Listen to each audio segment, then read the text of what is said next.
Hello, live.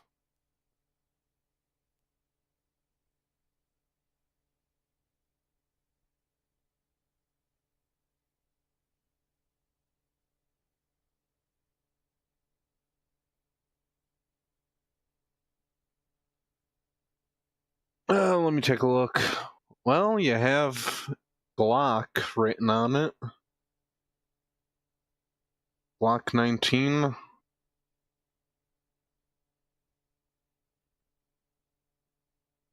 You have it written right on the gun.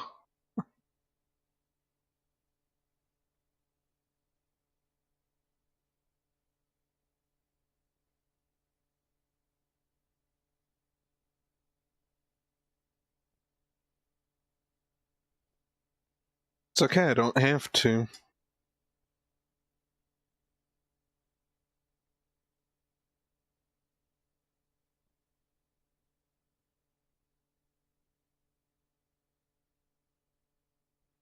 Is this your horniest start screen?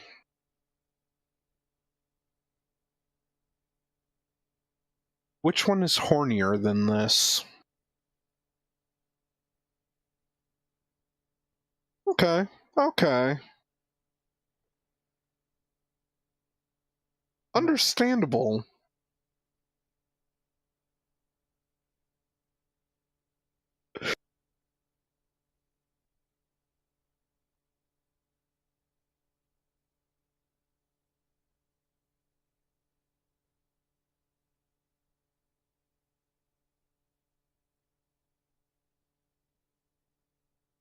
Hell yeah. I think chat enjoys that you're cycling.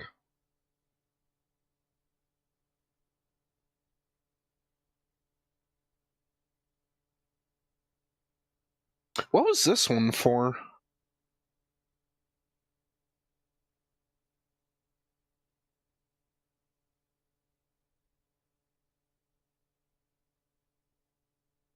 I don't know if that one's safe.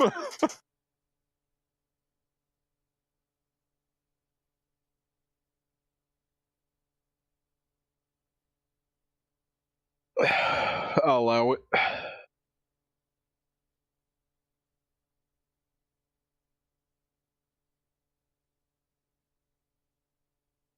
It do be sweaty.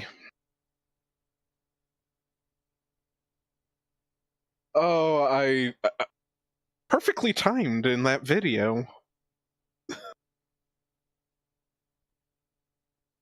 Uh, that's gonna be the end of that for me.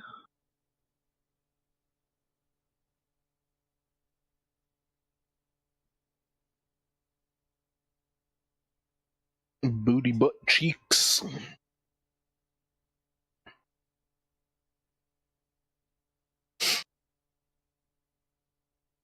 Now, more importantly, what is chat? Are they booty butt cheek warriors? Thigh enjoyers? Armpit aficionados?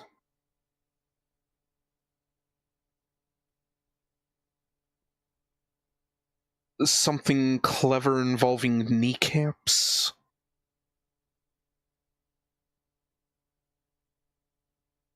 Okay, we got one booty butt cheek warrior.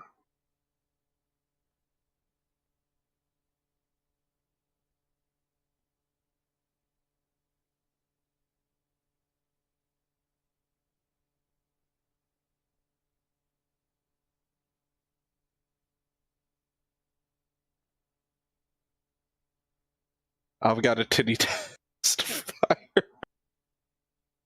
You know it, buddy.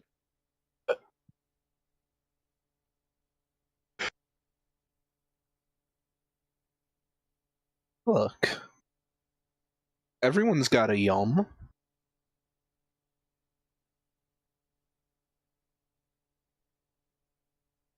Cad, you can't say that. You're live. Chat, you will not believe the absurdities that Cad is spewing behind a closed mic. Chat, I literally said that I like when he said everyone has a yum, I just said, then why are they so yuck? Don't believe the voices that you are hearing, chat. That is not Cadroth speaking. You're correct. I'm a well-trained parrot that sounds exactly like Cad, not to be confused with AI. This is correct. We have bioengineered a parrot to be exactly like Cadroth in every way possible. This is going to be the first parrot live stream on Twitch TV. I'm sure it isn't. Probably not.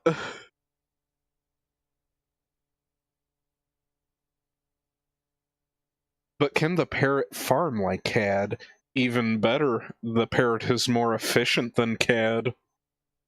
Impossible. It can't be. But it's true. Because the parrot doesn't have to go to a different room to use the restroom. Checkmate. I'm so confused. What do you mean? I don't have to do that either, Steve. I choose to.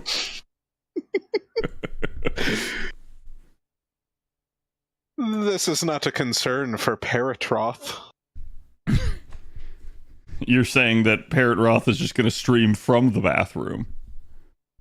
The world is Parrot Roth's bathroom. That's what I'm hearing, is that, like, it just really boils down to the bird is always in the bathroom. One might say that the bird is in fact the word. But have you spread the word today? I have not. And I refuse to.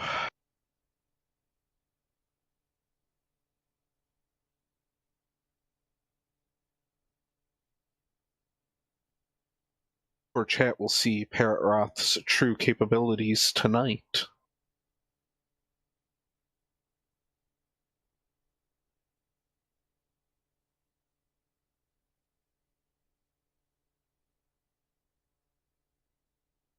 Okay. I'm going to jump up, Steve. And Darty. Alright. And Later, Bernie. Cad. Later. And Torak. And Cadroth.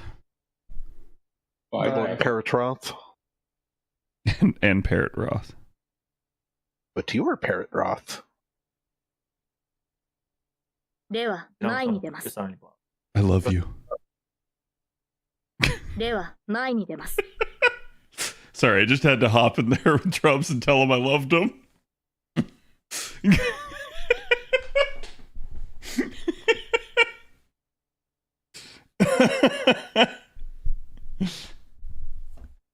I should have turned off my my Discord joining notification, then he wouldn't have known, and he would have been like, what the heck was that? Okay. Alright, chat. Y'all ready? Are you ready? Internet connection being unable to handle it. Because I actually have quite a bit of upload speed, so it should basically have nothing to do on my end. Okay, hopefully YouTube is good. I will send you guys the link. There is today's artwork. Go give the artist some love. Again, we got the go live tweet out earlier. Go give that some love if chat would do me that favor. Gotta get jiggy with it. Okay. Hello, chat. Welcome to JP. Oh, no. Steve, you have to refresh that in Discord, though. Otherwise, the link won't work. Because Discord can't apparently be used as an infinite host anymore. This is actually going to cause some issues. So, real quick before I do that, let's take a look at non-level maxed units on my JP account. So I have Squirtoria there, that's an extra copy. Everything else here I think is an extra. Ashvathaman I think is new. She's also new. So let's... that's not where I wanted to go.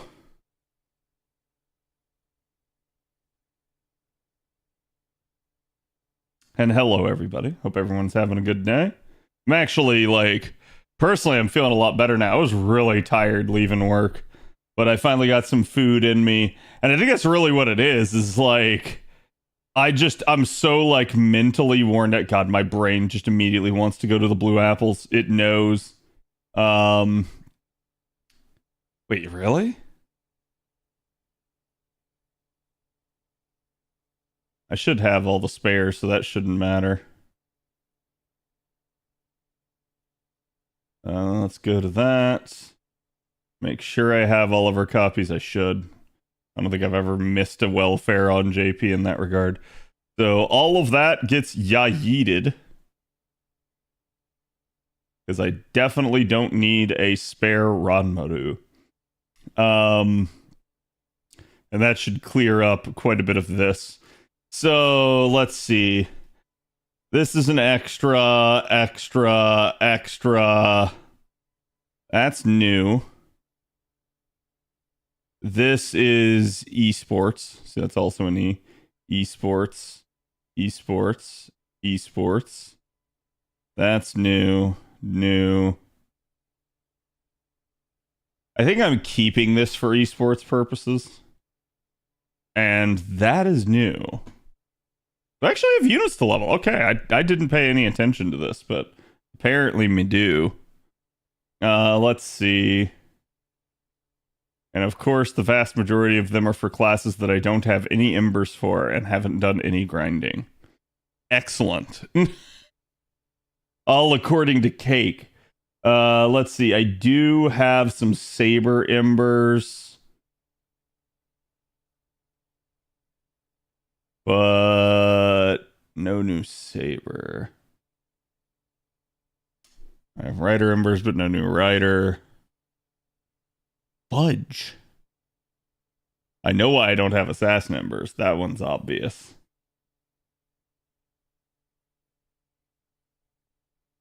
Can you use the all embers here? And I think that's actually what I'm going to do. Wait. No, because I don't want to level her. It'd have to be Hakuno, and Hakuno doesn't really have value.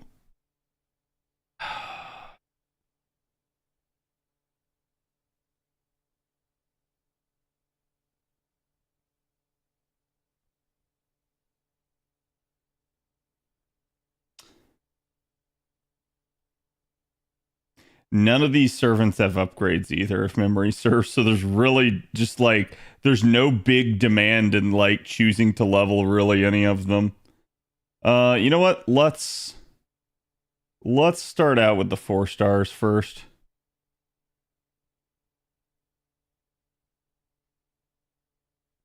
Bonus OG Artorias to take. Yeah, that'd be kind of wild.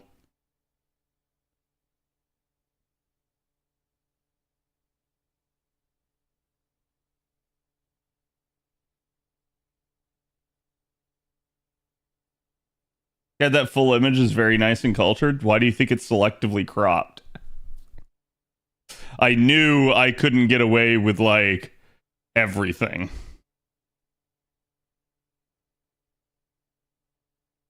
Ooh, yeah, my statue amount on JP has definitely sunk pretty low. Mostly due to... You know, I feel like I'd never see anybody put him in this form. But mostly due to, like... just in general, like class score has been a drain on them over time, plus multiple unit releases without any, I'd say any real influx, because I haven't been rolling events too much. So I've mostly been rolling like new story units and such. All right, that should at least give me some room to do my dailies here. Of which the dailies probably need to include an assassin daily. Seems to be the smartest choice. Let's go into that. Nope. This actually needs to be a skadoodle. There we go. All right, perfect. Oh, tactical cropping today. That's right. Yeah, so today is probably going to be including a lot of stuff. Also, for YouTube people, I did get the... and again, let me know if there's any issues on the YouTube side. I'm sorry if there is. But I did get the membership set up. I don't have like my alerts and bot coded for that. So if one of y'all does something and it doesn't like the bot doesn't react or doesn't say anything in chat, just say like, hey man, like I did a thing, right? Like basically like, oh, I threw a membership your way or like a super chat or something. That all should be on now. I'd have to double check. It may have to go through an approval process, but I think I did get all of that turned on the YouTube side finally.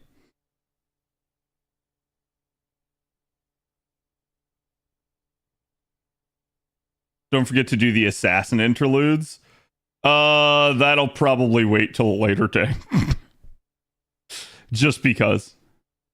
Like, I've been so, like, hung up. And it was kind of awful today because they, like, again, we have, like, 2 days until our deadline. And they decided to flop, like, 3 new payrolls on my desk today out of nowhere. And I'm just like, what the heck? Which I'm not even the one that prepares the payrolls. I just have to do the state filings for it.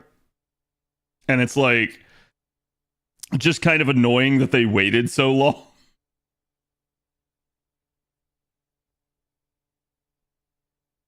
And thank you, Cal. Appreciate it. Thank you for the 14 months.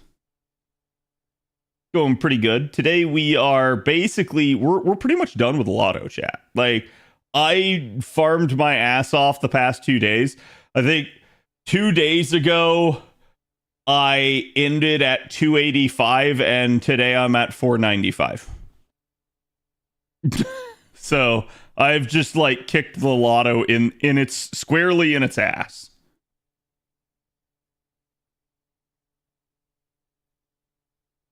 I still don't see membership on. Okay, so it may be for the next screen then. That's my bad. I may have let the cat out of the bag too early. But yeah, let me know if you guys do see it. Like I said, I still haven't gotten to the point that I can like tinker with too much stuff. I just don't have the time. Work is literally keeping me until like 6 every single day. I literally try to turn it around and get live, you know, pretty much as fast as I can. And I want to say, for the most part, I feel like I've done a really good job of that. I think I haven't had a day yet where I've been later than 7:30, which is surprising. I have had to cancel stream a couple of days towards the April 15th deadline that we had. But so far, I've been good otherwise.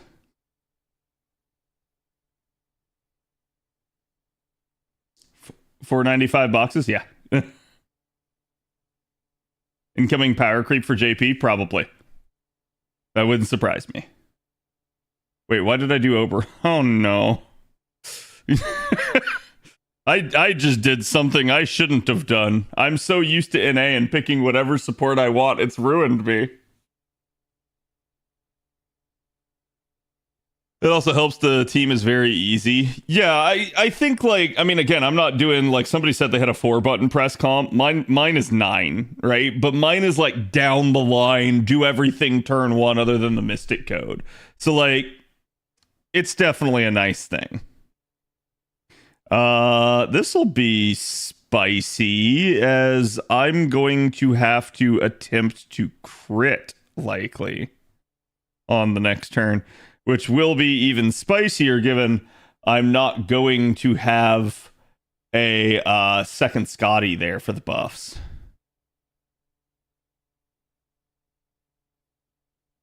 But yeah, we have the ordeal call for stream tomorrow.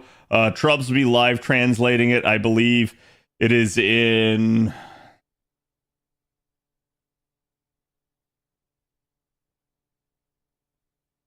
I think it's in about 8 hours, somewhere around then from now. So, chat, if you feel like staying up, you can go for it.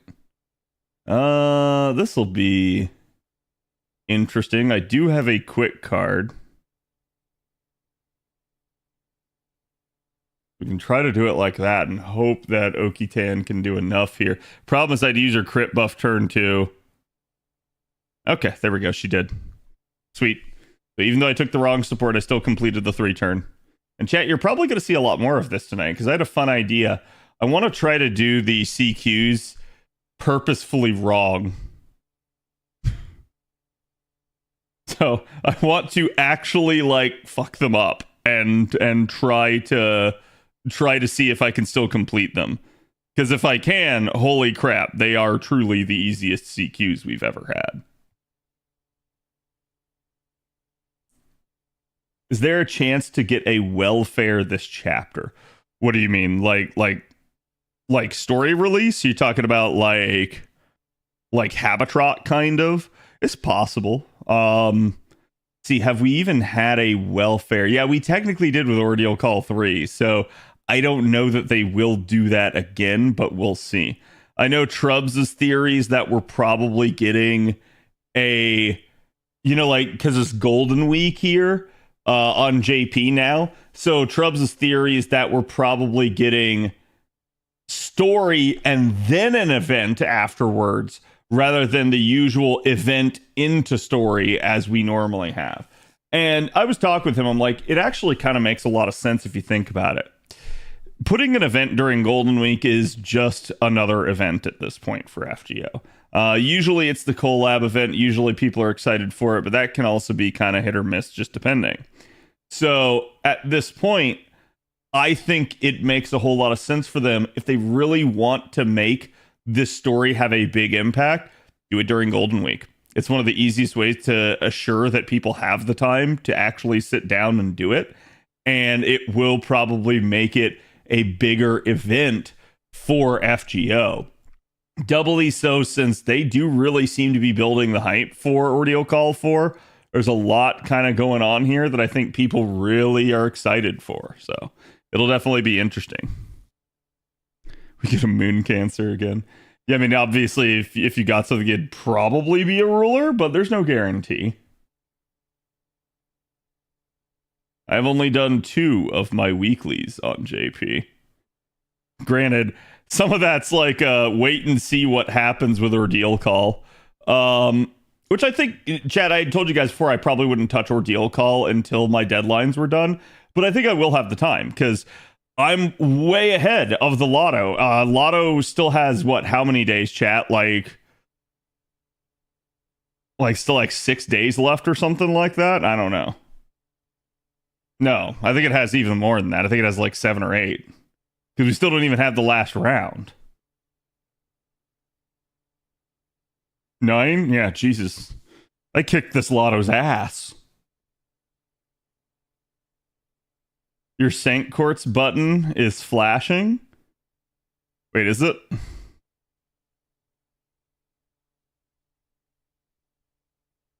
I mean, that's weird. I don't see it flashing. Is it because it was here? Oh. Yeah. It's because I have 30 quartz worth in there. I'm not converting it. They can't make me.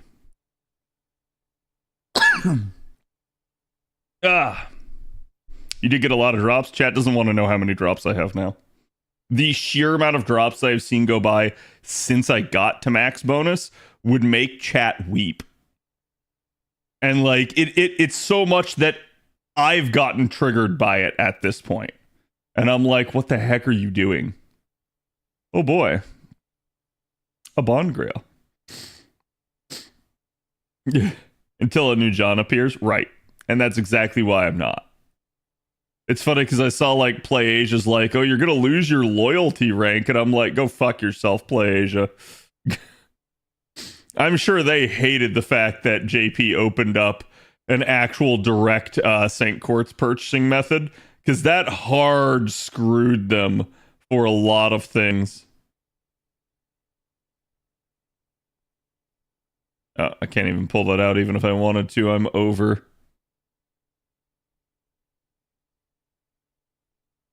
I shouldn't have done that.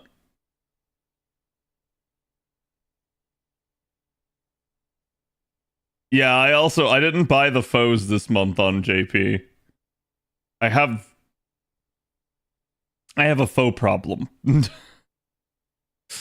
I realized that and I went like, hold on, let's not touch that. Okay, so now I've done my 3 runs. Wajoo. Did you do your grail casting on an A? Yeah, I should have done grail casting on both servers. Let me double check though here, since it is the 29th. Let me make sure I bought everything in the shops. Yeah, so I didn't buy that. I'll buy the teapots. I don't know why I didn't buy the teapots.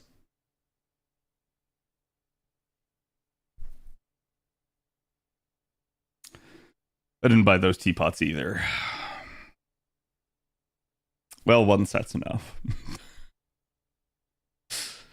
They still look like they have 20 days? No, hold on. 30? Wait, I'm confused.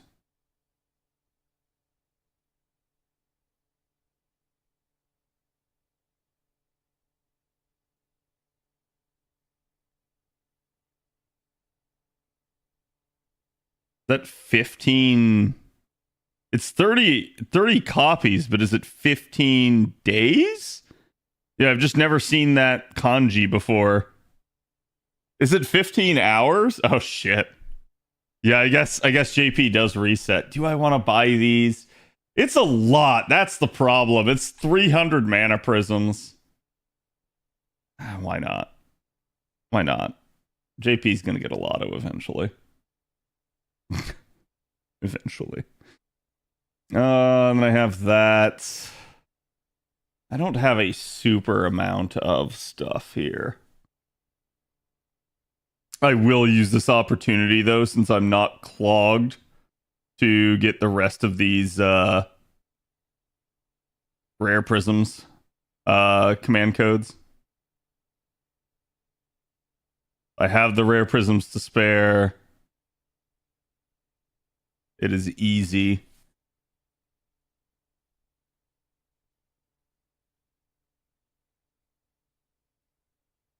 Yeah, 52k though? Oh no, chat, you don't understand.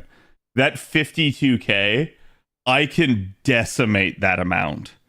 I can purely, unequivocally destroy it.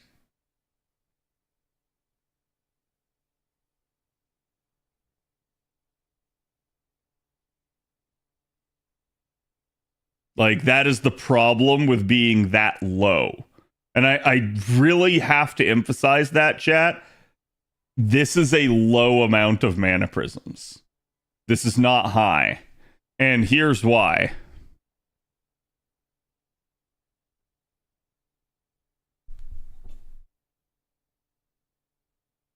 Yeah, chat. I can make 52k disappear. Did NA fix the box bug yet? I don't know. I still have not rolled out a single box. 12 Cs? Yeah. That's low. I've never been that high. I've been to like 40k at best. You want to see high? Let's go to NA. So, chat. For anyone that does not believe, behold. That is just about 297k, which is 495 boxes. I've got 400 mana prisms left. I believe it. I absolutely believe it. It's very easy to run out of mana prisms right now in JP.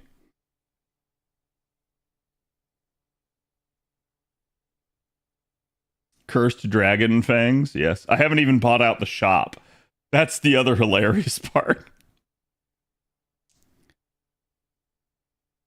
They better fix it before the shop ends or the Lotto will be fucked.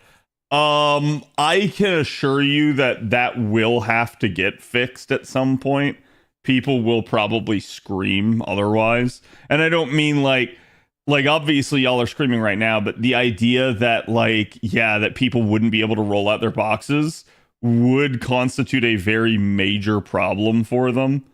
And I don't know what they would be able to do about it compensation wise. So I think they would try to avoid that at all costs. All right, chat. We've got... So, by the way, for someone that said, oh no, you've got plenty of golden apples, and I was like, oh, I'm probably going to have to use Saint Quartz this time. We were both right. I nearly did have to use Saint Quartz. But, this was not nearly as much golden apples as people thought.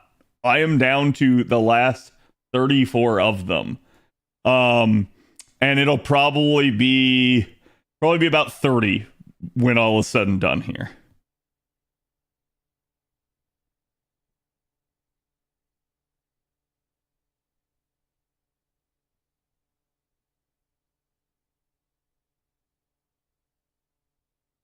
How many did you start at, Cad? About 200. I had about 200 silver, 200 gold. Actually, I think it was less than 200 silver. I think it was like 150 silver, 200 gold, and like well over. I think it was like 200 plus blue apples. Like 800 bronze, I think. Something like that. So it did last me the entire lotto, but I am tanked out. The good news is I literally have 8 months to restockpile it. Try to think if we even have like a raid event or anything between now and then. Like we have the shoe tower, but that's literally not going to use apples. So, oh, I don't remember. I really don't. November raids, hunting quests. Hunting quests are very depends type situation. All right, chat, y'all know the drill. Okay, this is still I scuff, I gift, so it is what it is. And I do consider showing you Lalter's NP to be a scuff. That is to say, if you see it connect. Yeah, it's Golden Week.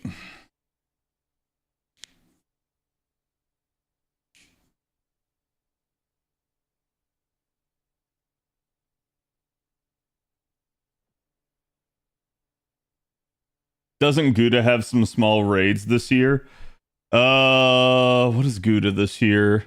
Isn't this the racing one with Takeda Shingen? Was there a raid in that? What was there a raid? Where are my bullets? Would you like me to show you my bullets?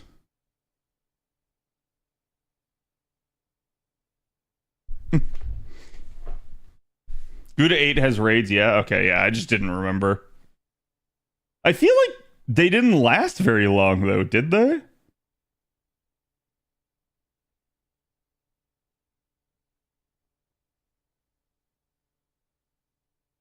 Aeonic, thank you for the sub. Thank you for the 3 months. Appreciate it. Plus 12 of 295 hands getting sore. There you go. You were right about the same as me.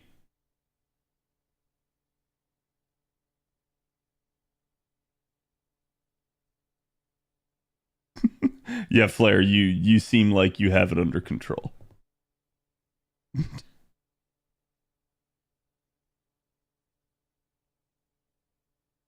But at least today is a pretty chill day. We're basically just waiting on Ordeal Call 4, so I'm not expecting too much. And if we get done early, you guys might get some variety out of me here. But I would like to record a video. We'll see.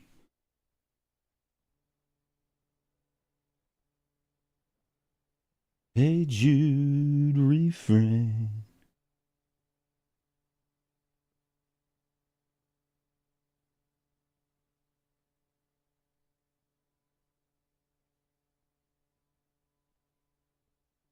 Oh, hold on, chat. I have to spook someone.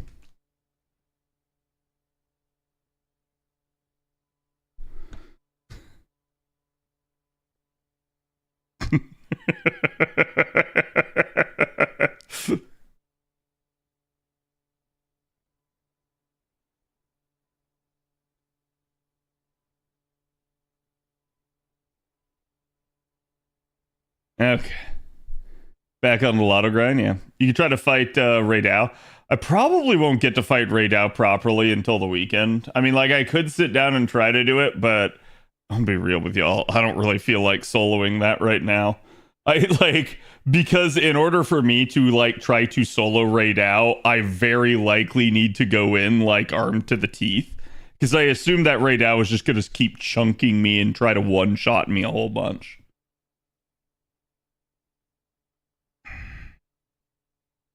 The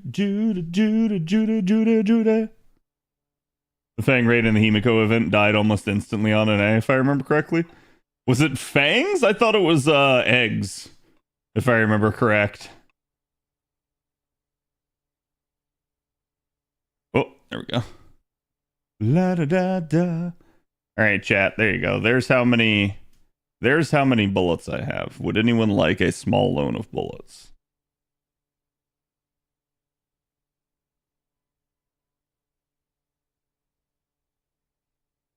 Yes. Yeah, the sad part is I really don't need. Oh, damn it. I didn't do the first kill. That's gonna be problematic again. Well, Ozzy, you ready to crit this? 'Cause that's what it's gonna take. And of course, I get all of Walter's cards this turn. Excellent.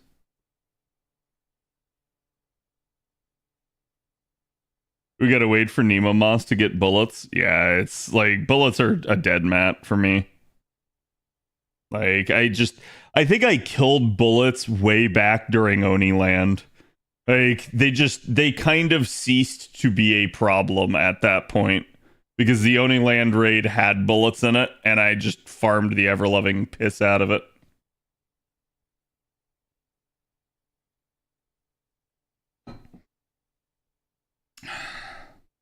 Almost at my target of 100 boxes already. Nice, congrats. Go for 200.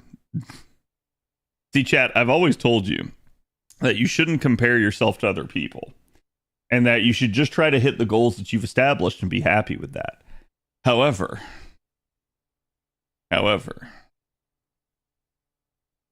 there's something to be said about there's still 7 days left in this lotto. So chat has plenty of time to go do more. And then you guys can absolutely get the job done. Like, go even further beyond, exceed your limits. Anything extra is bonus? Yes. Just compare yourself to yourself and double it. Exactly. Nothing says that you're superior to yourself than doubling your own performance. That's the easy way.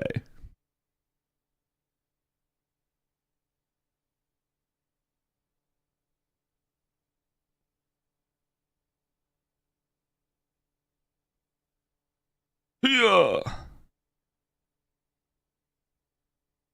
Hello, some Poppy. How's it going? Time to double it and go for 1,000. You know, the sad part is I easily could. I really don't get anything out of it. Honestly, it was a struggle to convince myself to do 500 because I'm already at the point where this lotto is basically all just dead materials to me. So it really just is not a big deal. And at that point, a lot of it just boils down to personal goals, personal needs, and also expectations. I've been doing 500 boxes of lotto for a long time, and I think at this point people just expect me to do it. So I've kind of just done it again. I just powered through it. I just willed my way to it. Lotto grind treating you well? Yeah, I'm doing fine. Doing fine in that regard. Honestly, I'm excited for my work deadlines to be done here probably on Thursday. But when Strom was like, oh, 1 more sleep, I'm like, no, 2 more. 2 more sleeps and then I'm done.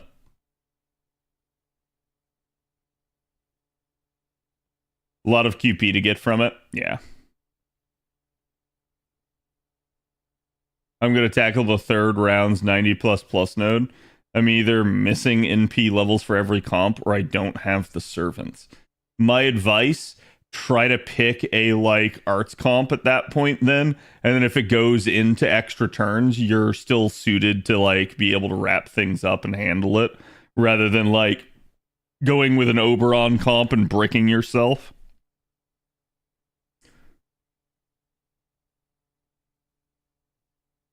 Having no one I can want to grail right now, that is not an issue for me. Chat knows. There will always be somebody. Always.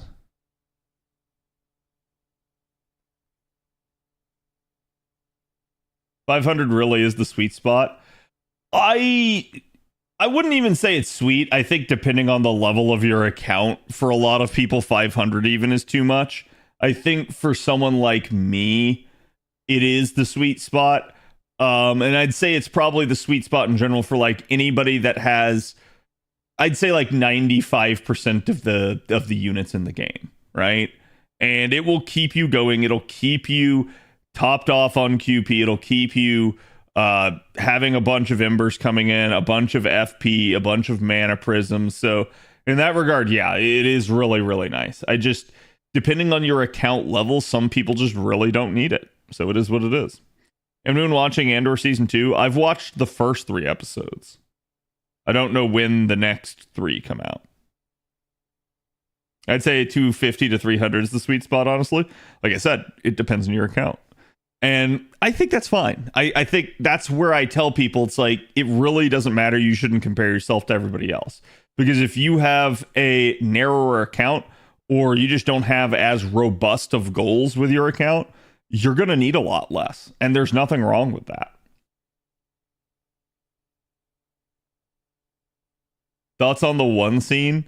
Are you talking about the Disney grape scene? By the grapist? Where he's going to grape you in the mouth? Is that what you're talking about?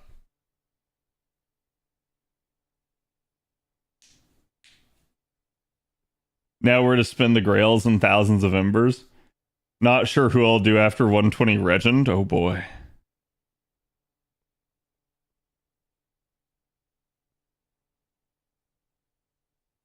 Yeah, I'm purposely trying not to say the actual word, chat.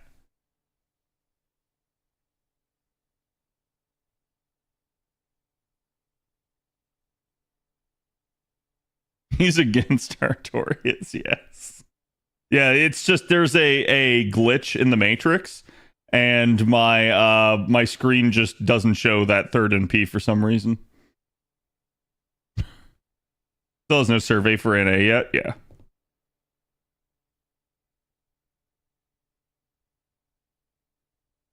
Took me 25 turns, oh boy. That's fine.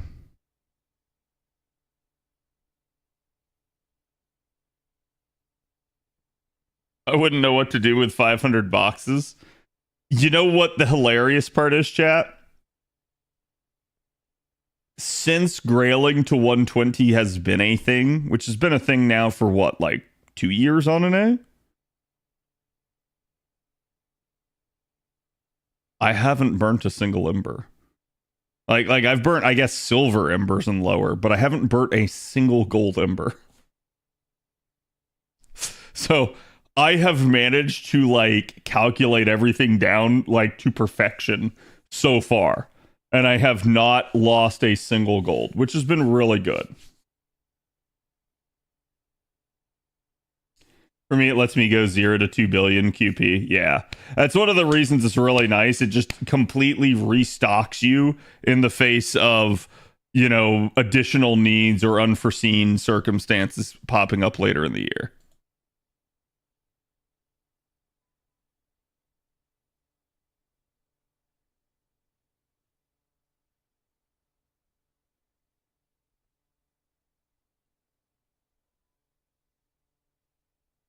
Also, Crossed, was that the scene you were talking about? I legitimately don't know.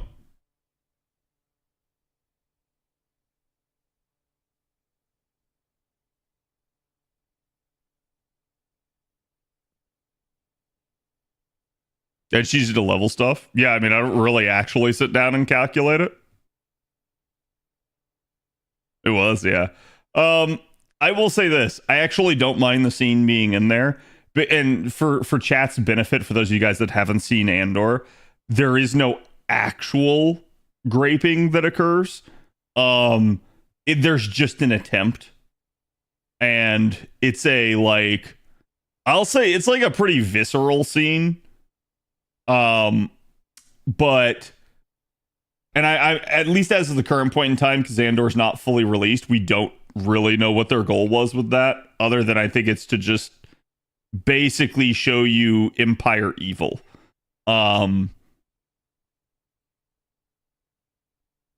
the interesting thing to me is really not that like they did it. It's how much of a hypocrite it actually makes Disney out to be. Because Disney sits there and they censor things. Like I saw a bunch of memes of like they can't call Boba Fett's ship the Slave One, but they can include a grape scene. And it's like, why? like why? It's just weird. It's like really arbitrary sets of rules. Now, I will say this though, Andor is absolutely not made for kids. Like children should never be watching it.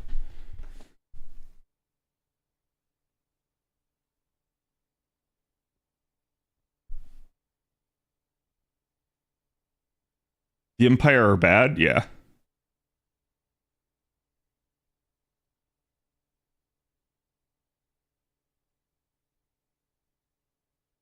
So chat's saying it is still crashing for people. Or is it not? But yeah, Gerardo, it is a thing.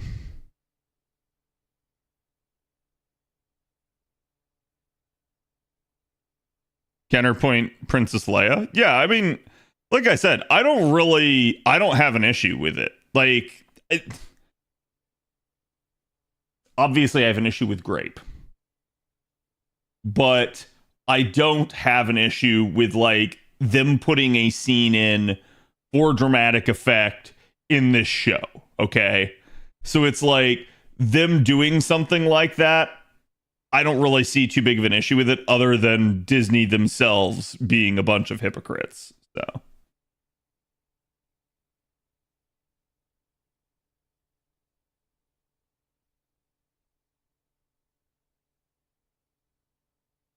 Still crashing, yeah. In my view, the Jedi are evil. Yeah. I mean, at the end of the day, to me, it really just it feels like people are way too sensitive about this sort of stuff nowadays.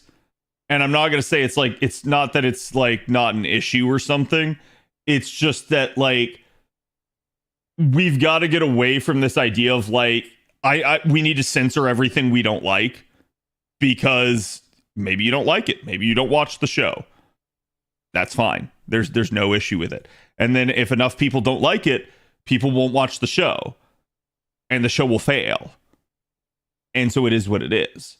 But maybe, just maybe, it's not enough of an issue that it's actually going to make people not watch the show, but that pisses people off and they can't stand it.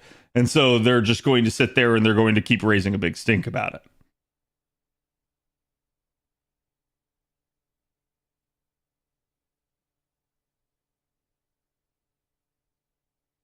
Nothing should be off the table. Yeah, especially if you're going to make a more adult Star Wars show. I really feel it's like, do whatever you want with the show as long as it's as long as it's scratching the Star Wars itch and it's, you know, not like lore breaking in any way. I don't really have an issue with it. That's honestly the majority of my issues with Disney Star Wars have been either an extreme lore break or a like just absolutely in your face political message. And I am going to say this, it definitely feels like Andor is trying to send a political message this time. That is probably my biggest worry about this season. And we'll see, because obviously I think, like I said, we only have the first 3 episodes. I don't know when the next 3 are coming out, but like I am worried they're going to try to tie things to real life politics. And if they do, it will ruin the show. They really need to try to stay away from that sort of thing. Like an unintended similarity is fine, I think. But if they're actually trying to like have it mirror real life politics, it's just going to turn it into yet another political battleground where like half the people say it's great, half the people say it's bad. And it's like, just don't do that. Make a show for everyone. Don't make a show specifically for half the crowd.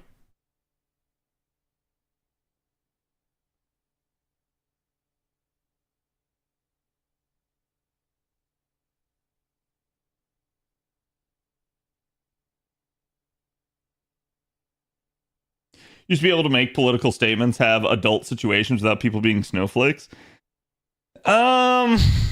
See, I feel like at least nowadays, though, it's the issue is that the political statements are way more like on the nose, and it's less of a we want to make you think about things and more of a we want to tell you how to think about things. And that's I think the problem with a lot of political messaging nowadays. Because having stuff that tied into politics, I think is okay to a degree. It's the manner in which they choose to do it, and it's always the most like ham-fisted, forceful, no, you're wrong, I'm right, that just is stupid. Yeah, I did see someone tried to ask Bill Burr about something the other day. This is like a couple weeks back. And it was like, hey, what's your take on this? And he's like, I don't know. I'm a fucking clown in a suit at an award show. Stop asking me my opinion on geopolitics. He's like, he's right.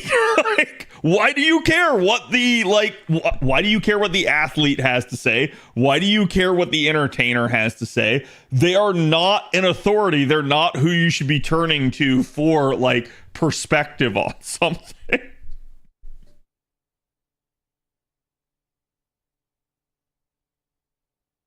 Why is the screen switching to bunny whenever a run ends? I don't know. That's weird. Have you noticed that? Good video game politics, Senator Armstrong. Bad video game politics, most things the West puts out. Yeah, I think a lot of it is just like, God, do I really want to pop an apple for like 1 or 2 more runs? Yes. Yes, I do.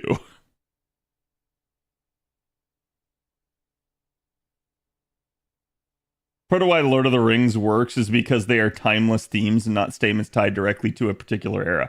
Well, like, okay, so chat, y'all remember when we were farming the other day and I was like getting all big brain, like connect the dots whiteboard about like Tolkien versus George R. R. Martin, right?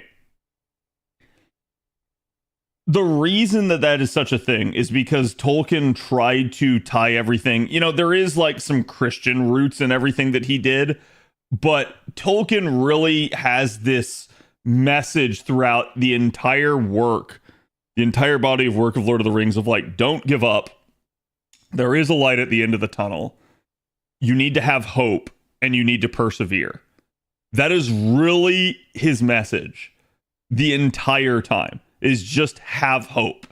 Even when you think there is none, continue to have hope. Because if you give up, you've already mentally defeated yourself. You've made it inevitable. But if you continue to have hope, you might find a way.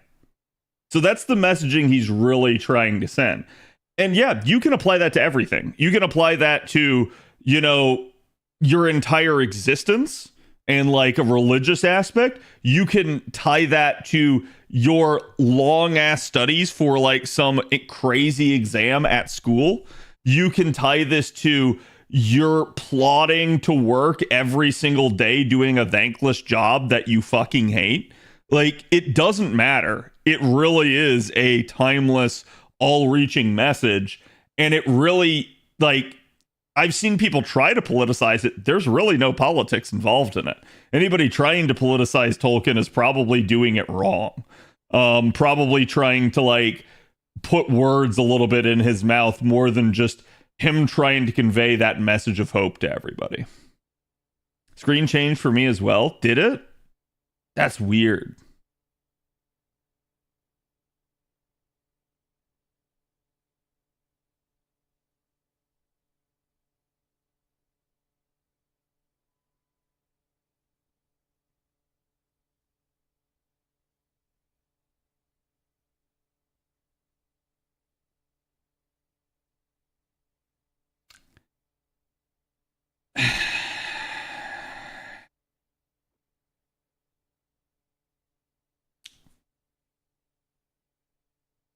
So chat.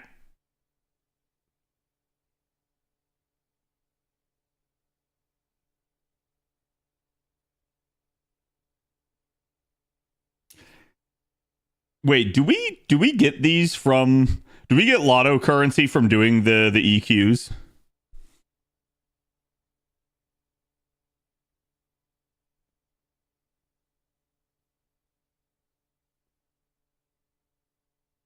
No, god damn it.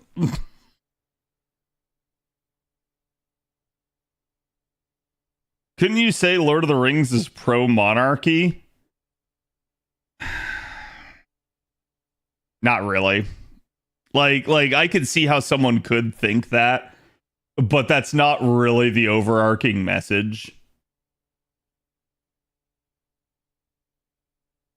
Because if anything, what I think you could say is that Lord of the Rings shows a lot of the failings of monarchy, and really what like it does end up with a good monarchy in the end. However, it required people to go and find somebody that they just like would have never given a chance to otherwise. And that's one of those things where you have to say like, I'm not sure that's really the message he was trying to convey with that. Is like, oh, monarchy so good. I don't know about that. If anything, you have a king who is absolutely like completely mind fucked. You have a steward who is taking the place of a long lost king who is completely off his rocker because he's too afraid of the big bad guy over to the east. So yeah, and then you have, I guess, like the Elven Lords, and the Elven Lords are all like, nah, man, our time's up. Time to leave. So it's like, yeah, I don't think it's really a pro-monarchy thing. Pro-great man theory, maybe, but I wouldn't say it's pushing it. Yeah, I think the idea is less like great man and more just like good man. Like you trying to find somebody that actually can be that good steward for you, that can fit that mold.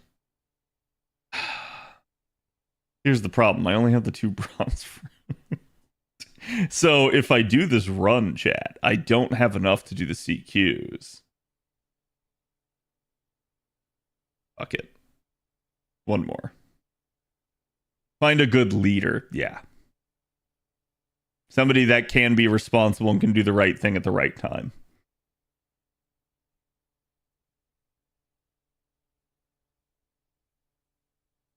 Of lesser men in positions of power. True. I agree with that.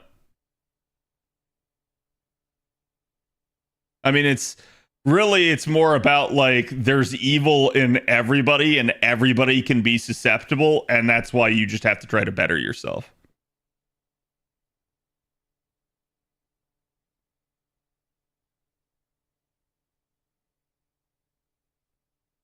The closest I've seen politicization of Lord of the Rings was to compare it and contrast with Atlas Shrugged.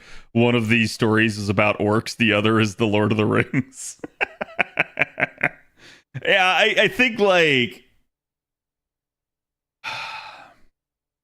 I'm not gonna say like people won't politicize Lord of the Rings, they will, but like ultimately Lord of the Rings itself should not be political. It's literally just a message of hope and like trying to and I guess in a weird way like provide a fantastical story to that end. Something that is a good like lesson and moral teacher than anything else. And it's just do the right thing, keep having hope, that sort of stuff. I don't think his work is political in itself. Yeah. Damn, Cad's nearly done. What do you mean? Oh, my eyes.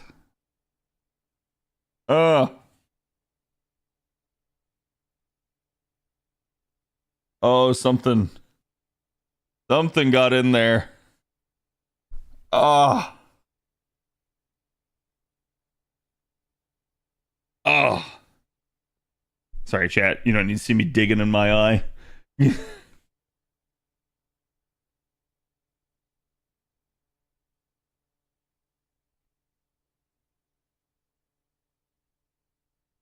doesn't take real world issues and make them the focal point. Yeah, I mean, if you think about it, right, Tolkien did a lot of his writing during World War One. Even after that point, he probably wrote a lot of it during the time period leading up to World War II, and if not through World War II and possibly after the fact, right? So in that thought process, that's a highly political time. Surely he should have done that. You don't really see any hint of it. There's really nothing there. Other than maybe you can draw some weird allegory about the elves being the British and them kind of chasing down the evil on the other continent. But I don't know. I still feel like that's not even really a thing that he like, I don't think he did that for that reason. I think the story that he told was just such that he needed the elves to have a way to leave paradise and come to Middle Earth to be part of the story. So it makes a lot of sense that he would do it that way, rather than it trying to be some sort of weird invasion allegory or anything like that.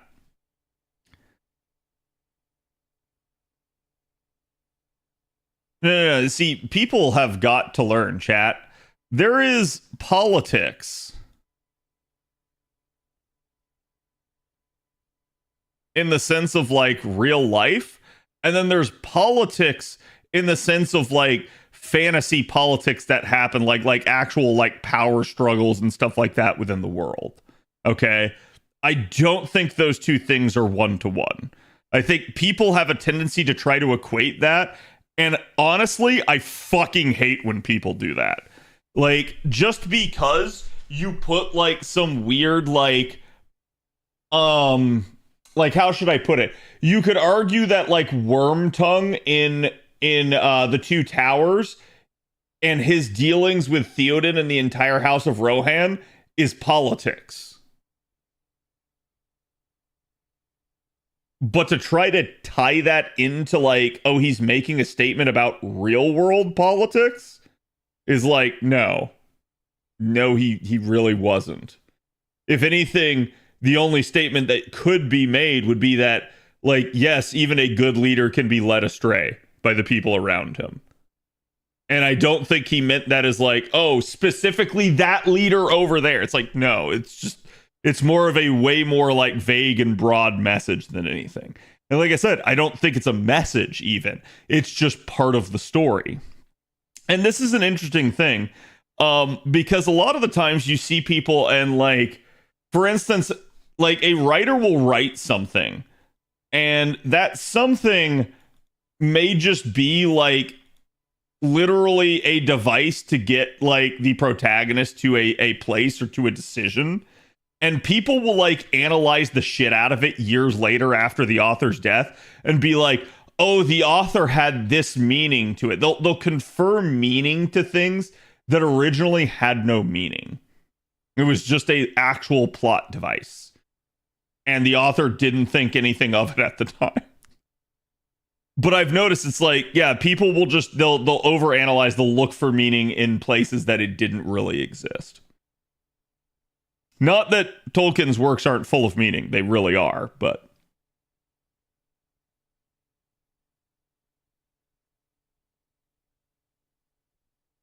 It became available legally after World War II. No, to my understanding, the issue at play was that Tolkien basically was being published in Nazi Germany, and then the Nazis tried to crack down on his books because he was a non-ethnic German.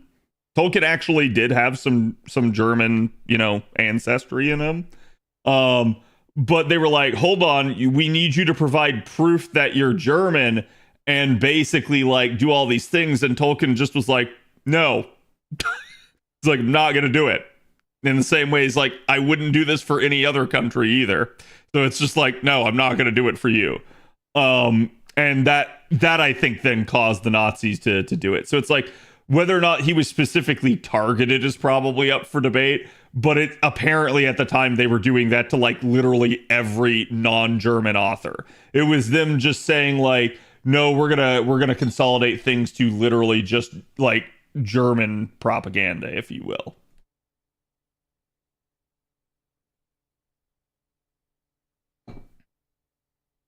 Yeah, to prove his Aryan heritage.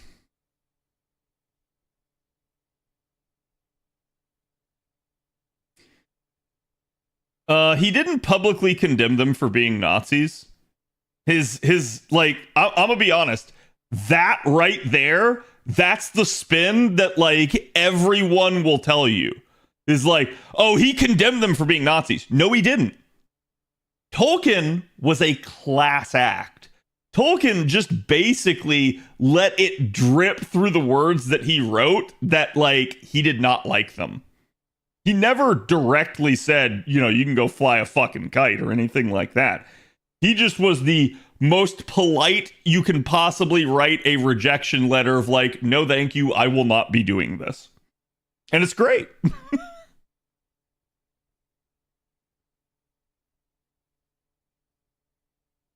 But it's just a complete firm rejection. And that's what's awesome about it.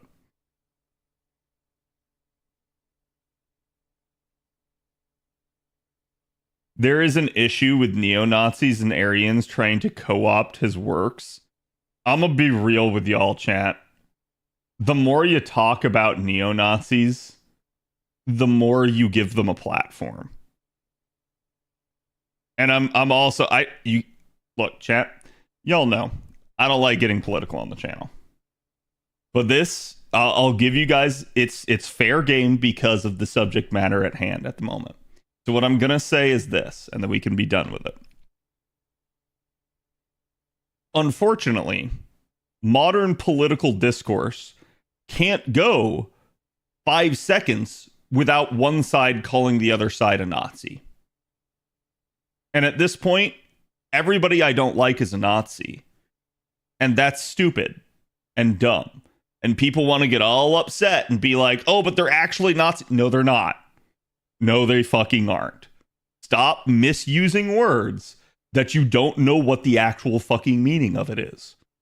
And I hate the fact that people sit there and just demonize each other to such an extent.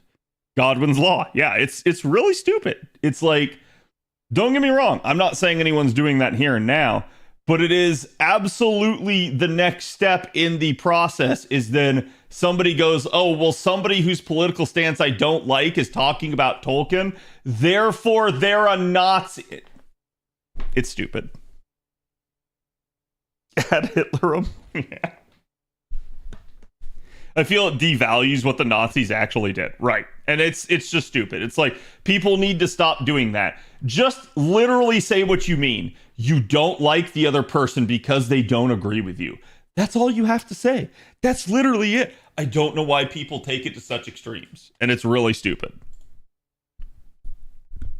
Just disagree and move on.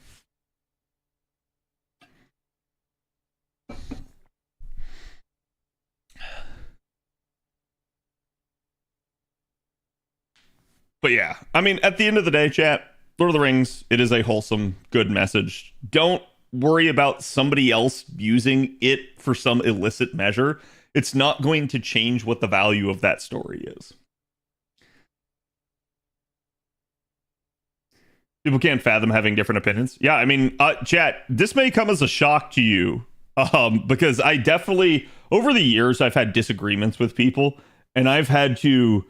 Frankly, I've had to get rid of people from like the Discord and from VIP, but it wasn't because I disagreed with them. It's because the disagreement progressed into, frankly, unconscionable actions in a lot of circumstances. And that would make it sound then that I've made like VIP into some, I don't know, like some like hive mind that thinks exactly like me. Nope. I disagree with people in VIP all the time. And you can ask VIP members that. We have flat out like had major arguments from time to time over various stupid and dumb stuff. But I don't get rid of people just because. Like, I don't remove them from my life just because they are like disagreeing with me. As long as people can disagree and still maintain like decorum, so to speak, and civility, I don't have any issue with it. Skyclad, thank you for the tier 1. Appreciate it, my dude.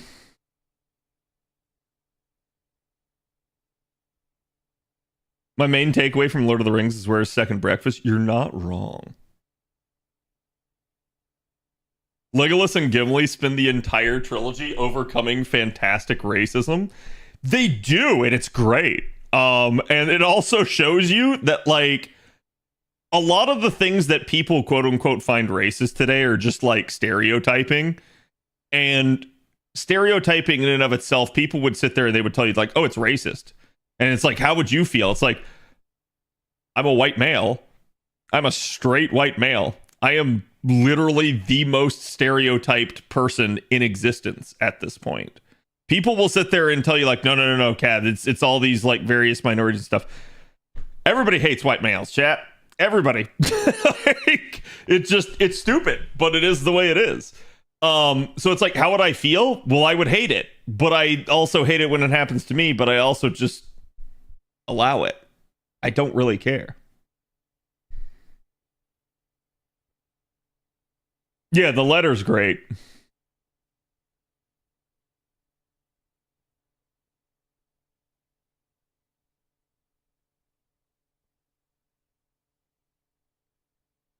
Hey, so what's your favorite male servant? For me, probably Bedivere.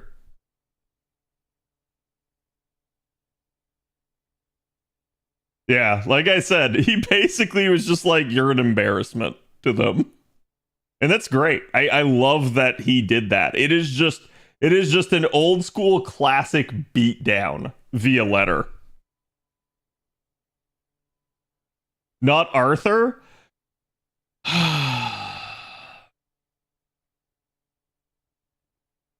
Arthur's a difficult one.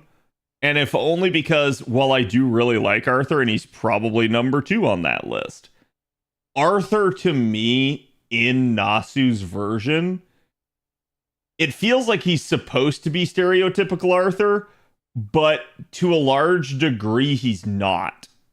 And that's kind of why he's probably not my favorite. Whereas, at least with Bedivere, I look at it and I'm just like, damn, you did an amazing job with that story arc. That's just how I feel about that one. So Arthur gets kind of penalized for getting compared to the real legend, whereas Bedivere doesn't in my mind because he just, went crazy. Did Tolkien be a servant for fate? No.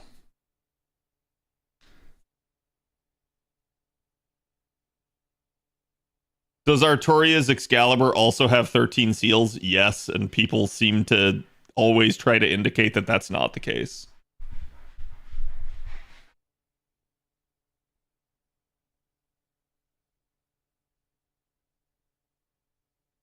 Arthur never got a full story, right, that we got to see. You get a good chunk of it in like various other things like Prototype and stuff, but yeah, it's just one of those deals where, to me, because they went the Artoria route, the version that we get of Arthur for him is different.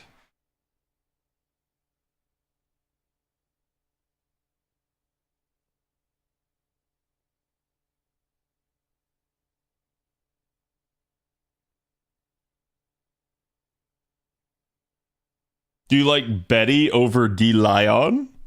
What do you mean?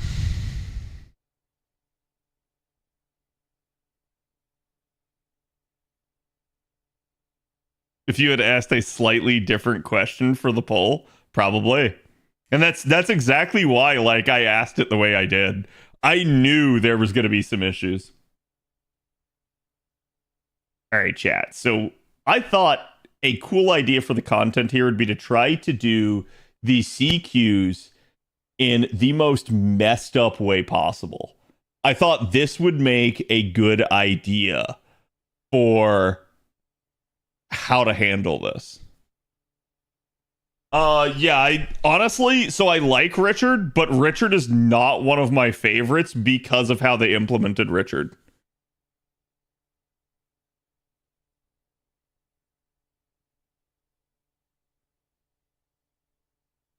Okay, so it looks like there is floating power. As long as they have floating power, servants can survive even if their HP reaches 0. But if floating power is gone, they will fall and receive a penalty. Oh, this one. Floating power will deplete after turns when attacking enemies and will greatly deplete when sustaining an attack from enemies. Deplete the enemy's floating power before your allies run out of floating power.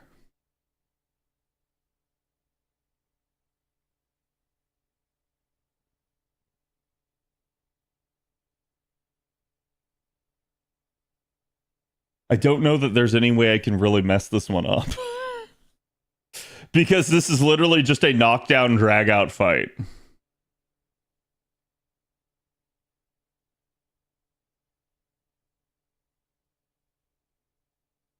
Use your bun Toria? Yeah, but that's probably too easy.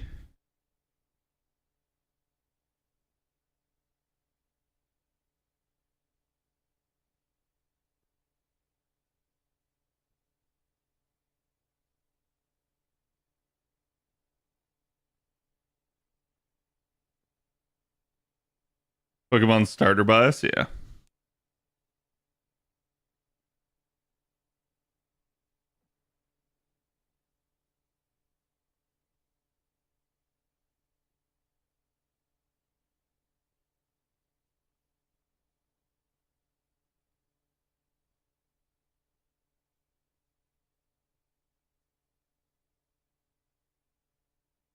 Hey, Galactic, I'm just going to say we've moved on from it. And frankly, what I've noticed is there's a tendency to just jump out and hate the other side.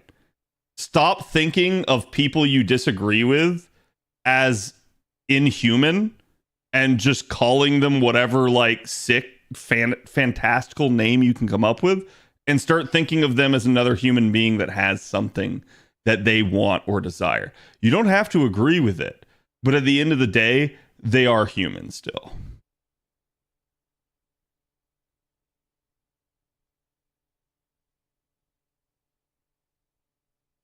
Qingong? Qingong. Hold on. Let me take a look at the node for this. Because I gotta like see just how many. Because I know this does boil down to like a knockdown drag out. Because it's literally just it is what it is. Like it's you've got to try to leverage more attacks on the enemy than they can leverage on you.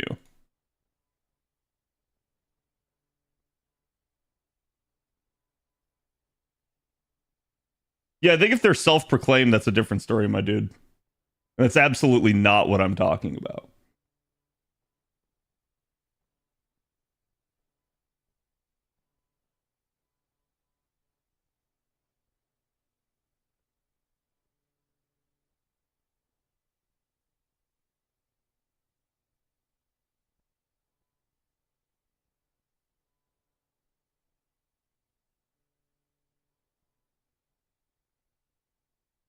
Oh, it's just the two Nobus. Okay.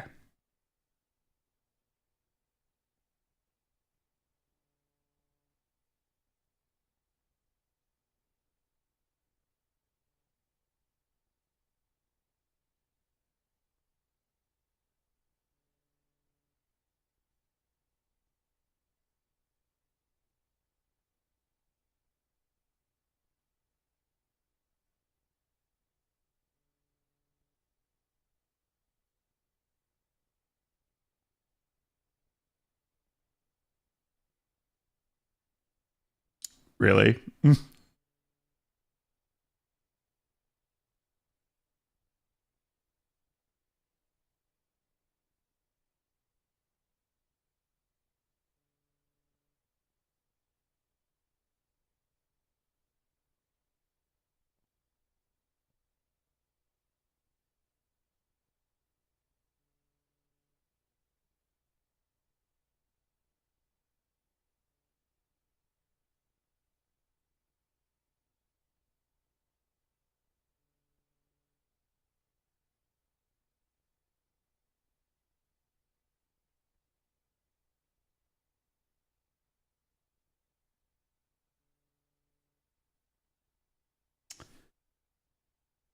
So I'm forced to use Ilya is the problem. So, like, Ilya has a special benefit here.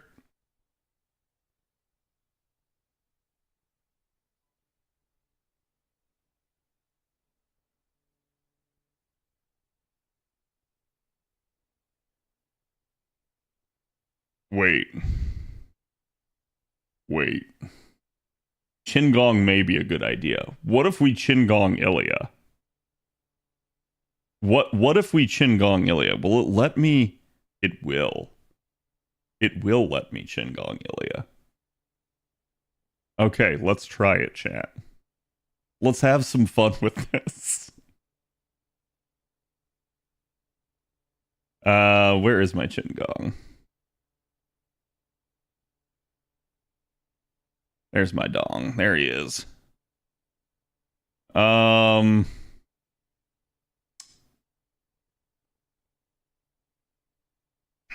do I don't think I have an esports gong on this.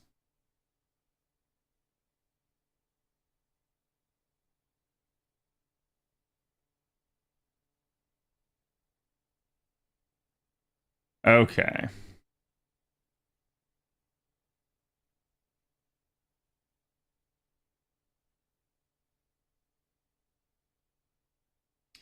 What is the worst mystic code that I could take to this?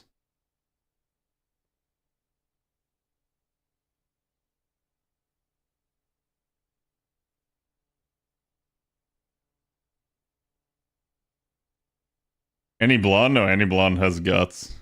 Any blonde is actually pretty decent. That's an AoE.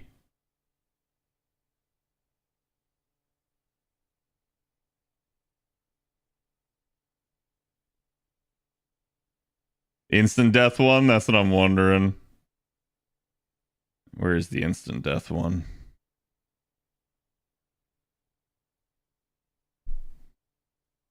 Yeah, there's no survival in this. All right. All right, chat. So now we've got it. We've got the worst possible comp that I can think of in order to handle this. And we're going to try to complete it anyways. Because the idea behind this is see just how badly we can do this. And if we can manage it, like, still perfectly fine, I think we've got something.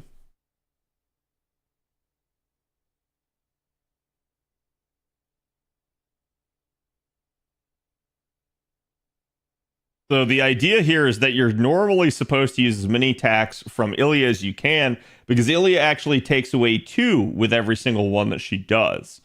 Unfortunately, I am using Qingong, and that's going to be a thing. Doubly so because the Nobus are going to NP my ass eventually. So now, with that in mind, let's see if we can do it completely Ilya-less. And I'm trying to think, like, do I want to actually hard target someone here? I think we're going to go ahead, pop that. Going to go ahead, well, I'll sit on this.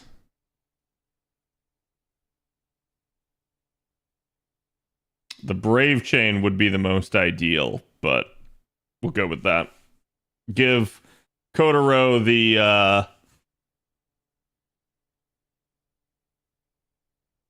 the benefit of the doubt here. All right, Ilya's gone. No! Damn it, I forgot. Okay, hold on, chat. Let's go back. Let's go back. Let's put the taunt on Ilya, because otherwise Ilya will just keep living. I totally forgot about the whole guts interaction here.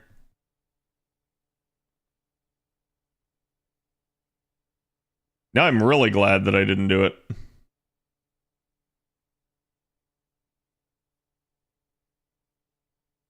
Okay, let's try this again.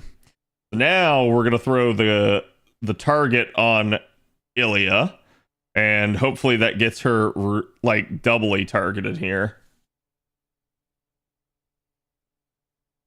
Told you it's really hard to mess them up. I know. I'm gonna try, though.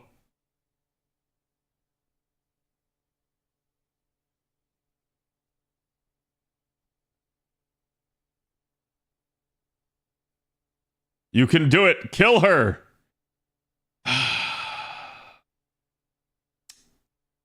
I swear. It's like the Nobus aren't even trying at this point.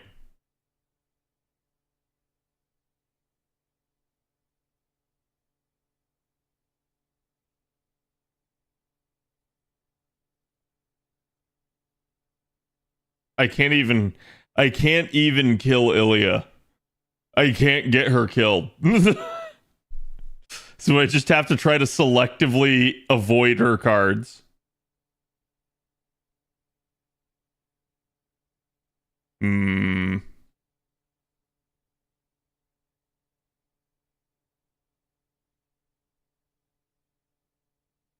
Gonna give Gong.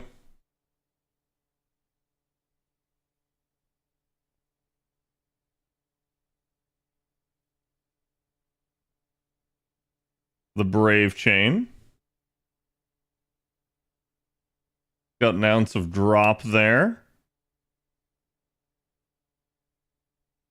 It's wild that he's taking the dropping penalty, even though I literally tried to sacrifice her with an NP and targeted her for an entire turn. I feel like that should just not be the case.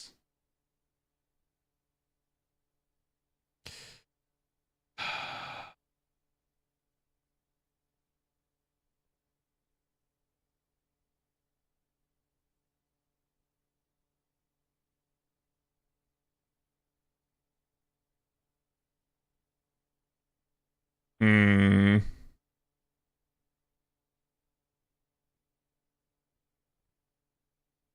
He's not gonna get much out of it. I'm basically worried that Chen Gong's gonna die anyways.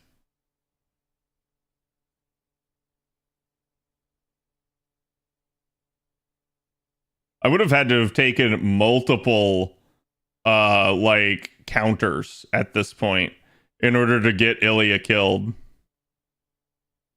And I can't because I can only take the one. Okay, there we go. Now Ilya's dead. Now we can do this properly, chat. All right, so let's see. What else do I want to do here? I think we still keep trying to target one of the UFOs, or at least try to get it into a point where it's dropping.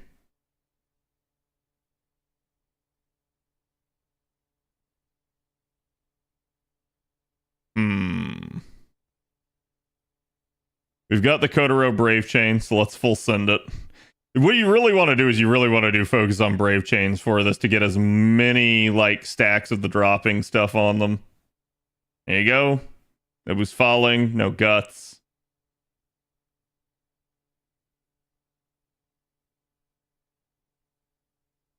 You can see taking a dropping penalty.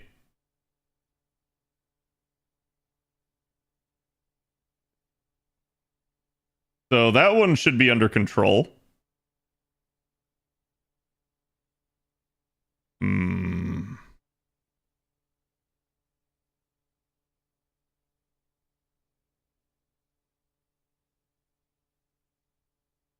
I have the Mew Brave Chain here, and I think we're going to go with it.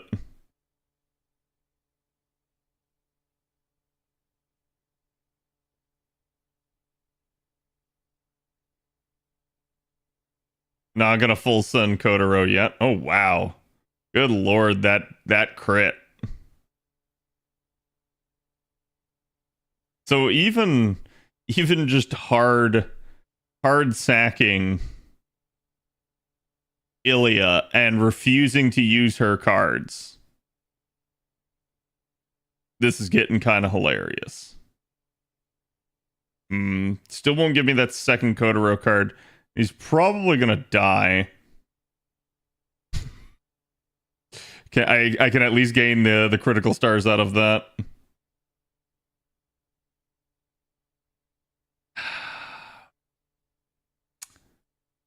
I don't really care about the Buster Up, but the heal would be nice here. Let's try it. Just get him back into the swing of things a little bit.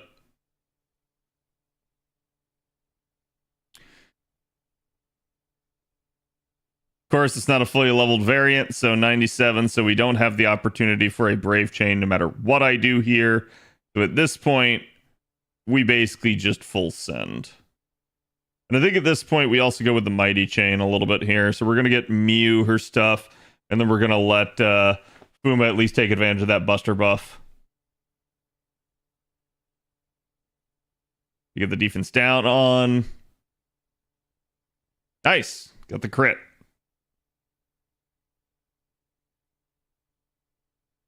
Okay, he's getting dropped, so there's really no point in trying to save him at this point in time. Let's just try to keep everybody else up. Mew can honestly probably solo at this point, but it is what it is. I got the full-blown Kato Danzo chain here, so let us continue and let's see if we can achieve stun.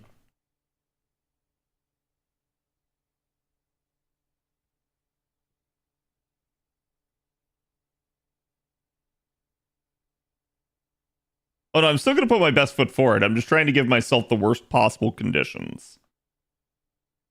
And they are confused. Down he goes. Kuro comes out. And yeah, we're just going to brave it out. This one was ridiculously easy. I really don't think you could fail this one, no matter what you did. You would have had to have really sat there and like hammed it up and not understood basic concepts of the game. And like chat said, probably like sit there just like flip-flopping targets. And I still think as long as you use survival skills at the right time, you'd probably be fine. Challenge accepted? Yes. All right, next one up here is Phantom Abyss. Use a stepping stone. Oh. The correct golems as footholds progress one golem at a time. However, the golems that serve as footholds may actually be disguised servants. They will reveal their true form when you break 1 HP gauge. In addition, you may be able to predict which enemies are disguised servants based off the enemies' names. All golems will have resistance to Noble Phantasm damage before the HP gauge break, so plan your Noble Phantasm use carefully.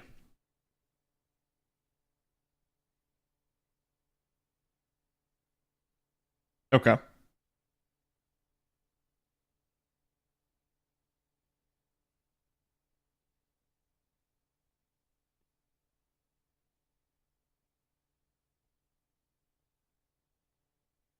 You can still proceed as long as you can defeat them, but be careful. Some of them are quite strong.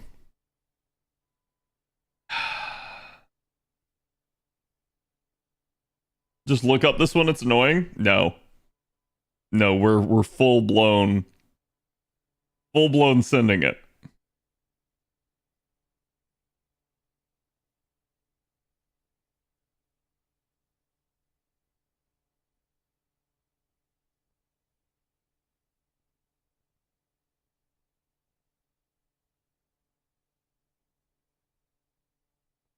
Okay, so I think we continue this track. And the question is, does somebody have a unique gimmick here in this fight?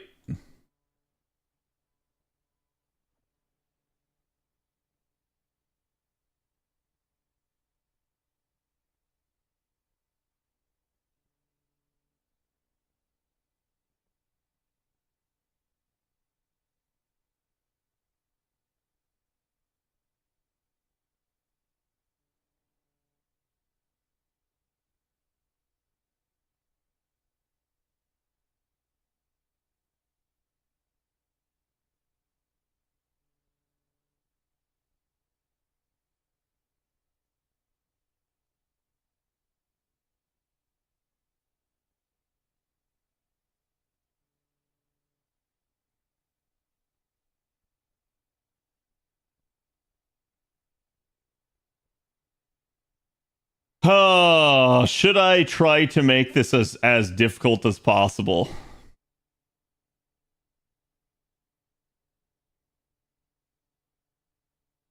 Oh, no. I wish to fail this one, at least to the extent of I wish to fight the King Hassan. But the problem is going to be, can I keep everybody else alive in the meantime? And I feel like I can. I feel like there is a way. I think the problem is going to be, do I have to actually take a healer? Because the poison's going to be what eventually kills me, nonetheless.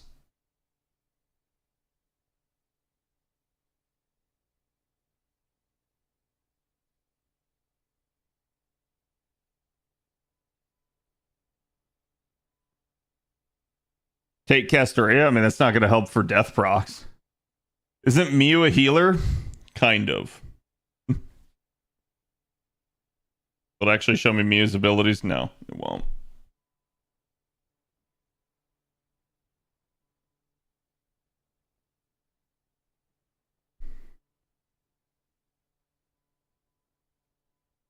So Mew is actually pretty crit-centric, right? And then, as you can see, recovers the party's HP every turn for 3 turns by basically a maximum of 2,000. So if you can get Mew rolling, yes, but it's somewhat difficult. Also, wait, is this the improved version of Mew? Or is this the old version where she deals 3,000 damage to herself and heals the party for way less? I don't actually know. She got her upgrade, so yeah, okay. Thank God. This would actually be really hard to keep the party alive otherwise. All right. In that regard, what if we just do it like this? And I just don't fill it in. Because in theory, the game can't force me to, right? And so we'll just basically put all of our casters in the back line. The NP is yellow. Oh, this is true, yeah.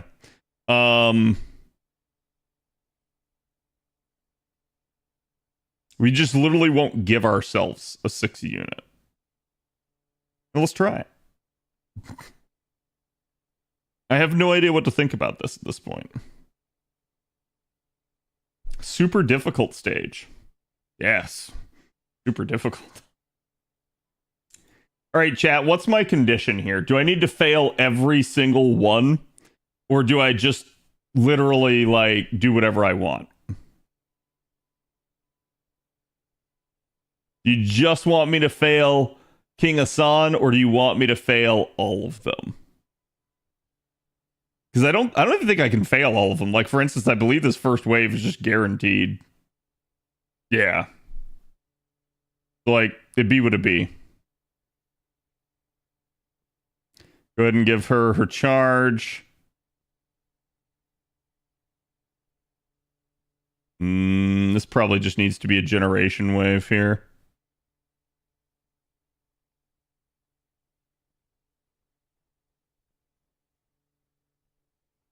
Don't want you to fail. We're going to try. We're really going to try.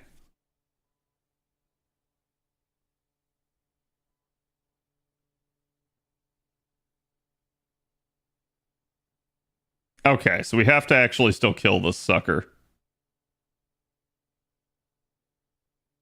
Mr. Trubs, thank you for the raid. I don't know why my notification didn't go off, but how's it going, buddy? How was stream? I tried to sneak in and tell you I loved you. He tapped out. Understandable. We are trying to do the CQs on NA the worst possible way. Because they're so easy, we're trying to make them interesting. Hello, good night. Yeah, get yourself some sleep, buddy. Chat, if you guys haven't checked out Mr. True Love Trouble, do so. He's going to be live streaming very soon here.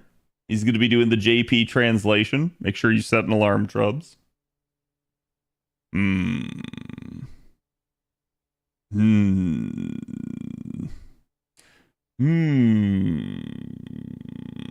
Really don't want to use it here, but can I kill?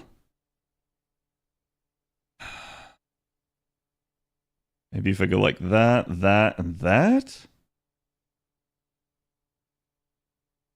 No lucky crit there. Oh, he's so close. He healed himself, of course. We take a little bit of extra damage off of that. And you know what? Probably gonna die either way, so let's try to just milk it as much as we can. Alright, so now we got a Kuro at least. So she can ult whatever the next one is. So for this one, you actually want to destroy the collapsing scaffolding and the rise and fall scaffolding. Wait. What do you mean rise and fall scaffolding? I see collapsing. Maybe the bobbing one? I don't know. Either way.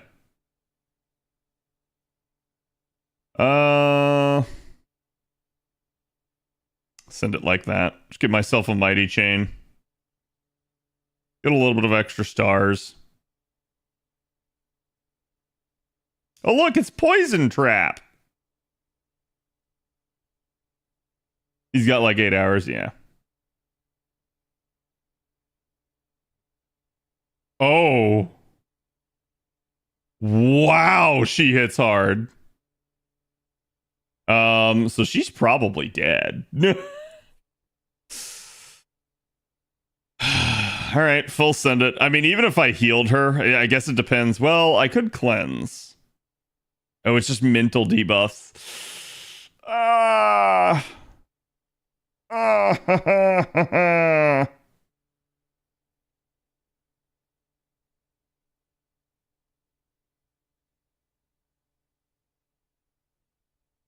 Oh, I don't like the prospects here. Gonna full send again. Try to get as much damage as I can, but she's probably gonna wipe out my front wave.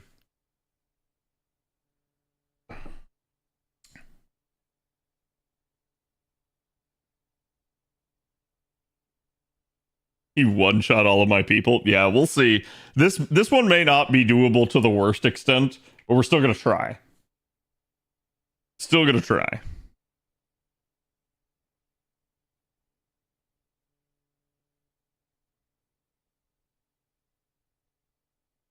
I didn't feel like using Donzo's cooldowns to try to save her. Alright, now we at least have Ilya in the comp. This should make things a little bit easier.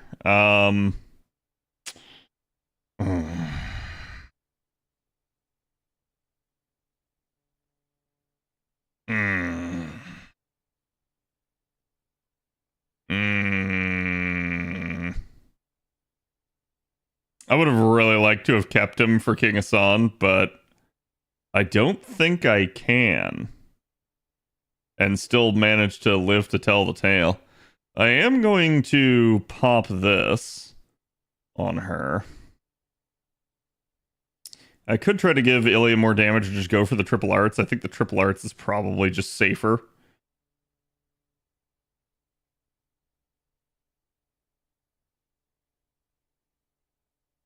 Down he goes. Good, she missed critting me. And now I actually have to kill her, but now the odds are increased that I actually do. We actually get a full-blown Ilya chain, which is definitely going to help this.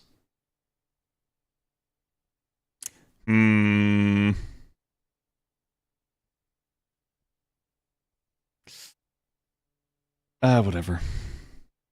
Give it to herself.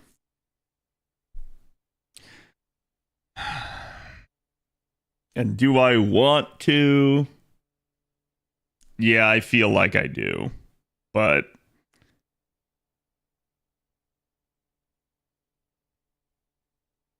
we'll do it. It's got a long cooldown. That's the biggest issue. And the real question is, can I actually kill? I should be able to do 40k, though. It is only a level 80 Ilya, though. That is one of the issues at play. But she definitely has the damage bonus. So that's just hard carrying at this point. All right, we get Ilya to 80%.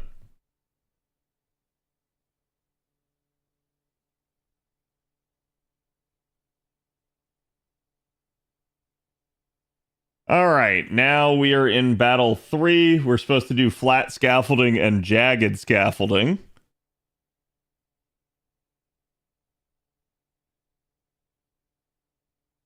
Wait, which one is jagged? Is it bumpy? I guess we'll go with normal. I don't actually know who's behind this one. Let me see.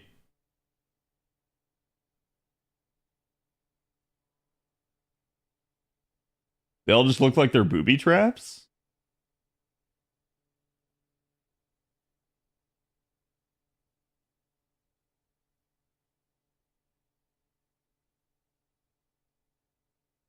The second leftmost. Wait, I'm sorry, which one?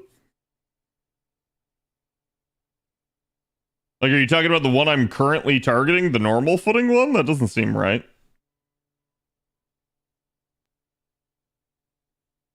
Bumpy and flat. Okay. All right, that's fine.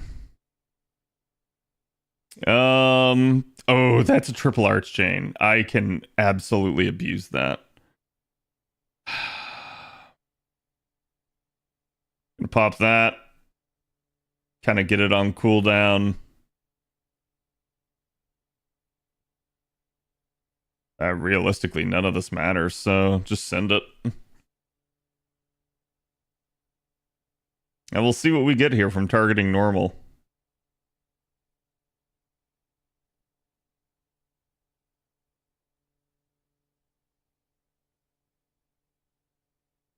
Okay, it's a spicy Hassan. At least getting defense up for myself. How long is that? Poison 6 more turns. Oh my god. That is non-ideal. God, I mean, I could try to abuse this, but I would rather save some stuff in the tank for King Hassan. So I think we're just gonna, like, kinda naked NP here with no steroids getting popped and just kind of let her go. And yes, chat, if you can't tell, I don't have Ilya. How does one do this? You're supposed to target specific golems to not trigger things poorly, but I'm very purposefully targeting the wrong ones. And she killed it. Damn it. That's not ideal.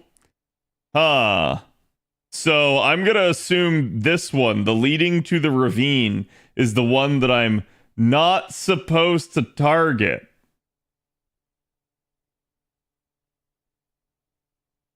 No way? Okay, so we'll definitely target that one. And we'll see what happens. I'm sure nothing terrible could happen here. I'm going to try to keep Donzo alive for a little bit. He's not going to live, probably, but it's worth the shot. Take the arch chain. And pray to God that King Hassan doesn't just immediately one-tap everybody.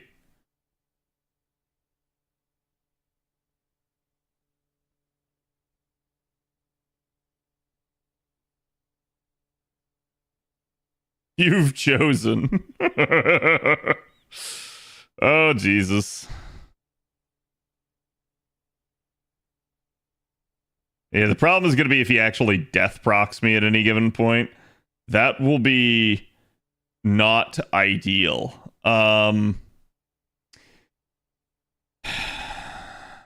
card effectiveness for all allies could be good, but honestly, that NP is not going to get me too much value at the current moment in time. So really, more than anything, I just need to be prioritizing Miu and Ilya's cards. And that's exactly what we're going to do here.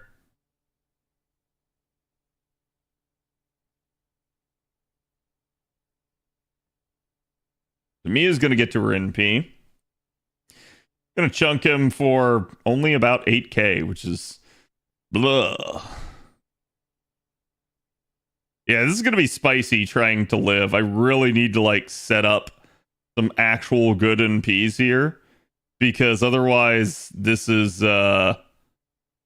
not ideal at the current point in time. Alright, so what else can we do? Donzo's dead. I was hoping to allow her to live just long enough to get me to that evasion, but she's not going to.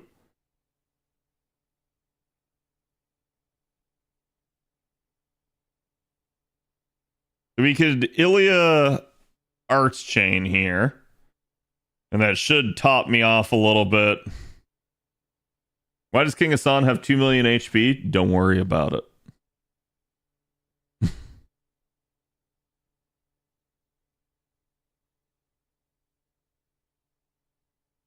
It's basically almost 3. God, he is a spicy boy. Okay, this is putting a lot on this.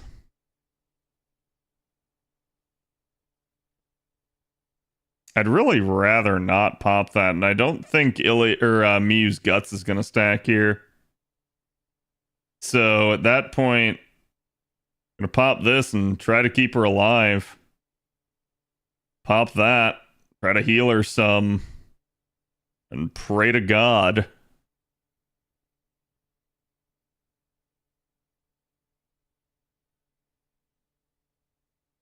Because there's no way we're going to deal all the damage here with this NP. I mean, we got damage bonus, but still not going to do that much. Yeah, I mean, oh god, this is not healthy. I should have dropped into some kind of protection for a, like, solo here, but I did not. And now someone dies. Oh, thank God. It missed. That's probably the best case scenario, honestly. That is actually spicy meatball level there. They have another arch chain.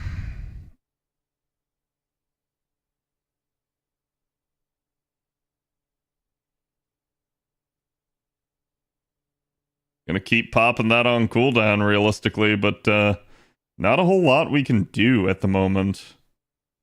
Gonna go right into an Ilya arch chain. Guilty crown? Yes. Yet I bring good news. Oh. What is it? King Hassan CQ has to be the hardest CQ. I mean, to a degree, right? Like, it's one of those deals where King Hassan, if you give him enough health and enough time, will just eventually death proc you and win. And that is not good. And this isn't targetable, right? Yeah, that's less than ideal. So she's gonna die, and this is gonna try to turn into a Miyu solo? Question mark? I'm not even gonna go for the Ilya chain there.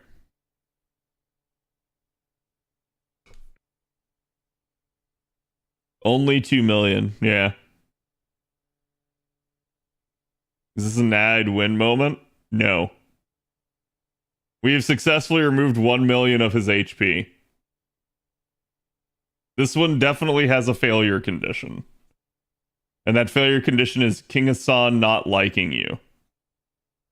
Now, if I had a proper Mystic code, we might stand a chance. But I don't. So, that's going to be a problem. Let's see. I do have the critical strength 3 times 3 turns. Probably just go for it. She should get to the NP either way. We're just going to go for maximum damage output. And she's definitely kind of clocking him quite a bit here. But again, he's just going to win this war of attrition. And that is the biggest issue that we have at the moment. There's just really nothing I can do. If I maybe had a much more proper setup, I would have been able to do something, but he's just literally going to NP and then follow it up by immediately killing me. Because his MP will pop the guts.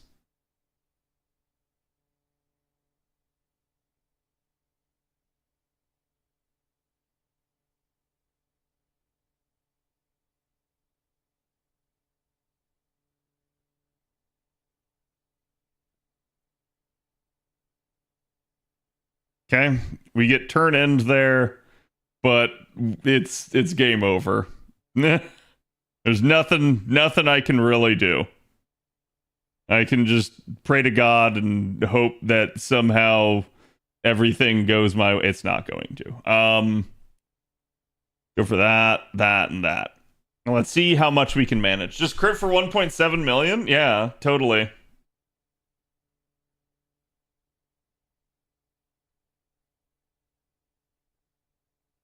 Okay, but now chat, what if I used all 3 of my seals?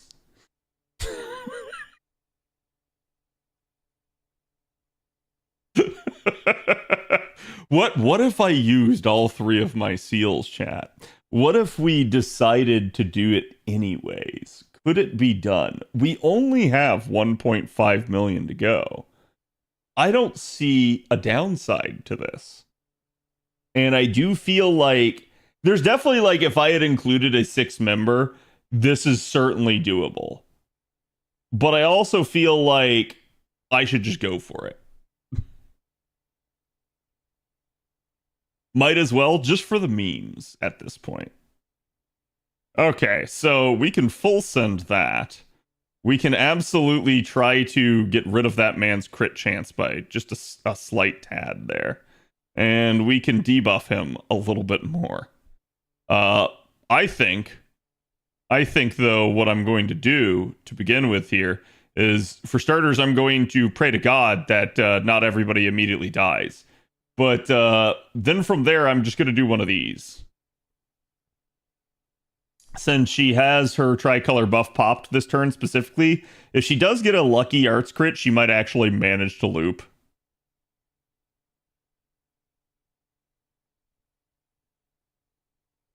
Nope, she didn't. Unfortunate. We did chunk him for a little bit more. Oh my god, King Hassan, please. King Hassan, please. You can't keep getting away with this. What is wrong with you?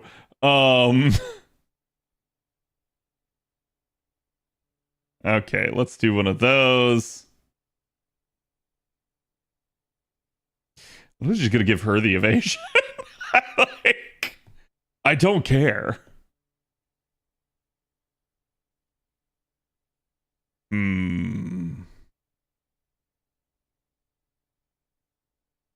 Give her that. That was, she's immune to her own debuff.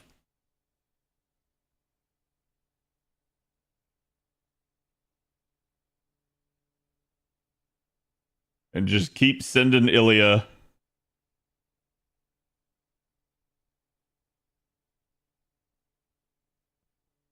Okay, we're down to 1 million. We only need like 3 more NPs like that. Oh, good. He actually pretty much hyper fixated on her. That's pretty ideal, honestly, given the circumstances. No! No! Why is it only level 8? I knew it too. That's the sad part. Crap. That is just such crap. I mean, I can use his NP. I'm just not sure it's going to help very much. I think we do it like that. We send that, and then we send hers. I could have done the triple arch chain here, but getting the defense down on King Hassan here is actually probably decent.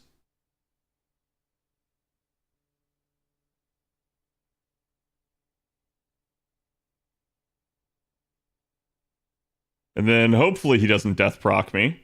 Please don't. King Hassan, please. Please, King. Oh my god. No! Why? Why would you do this to me? You asshole!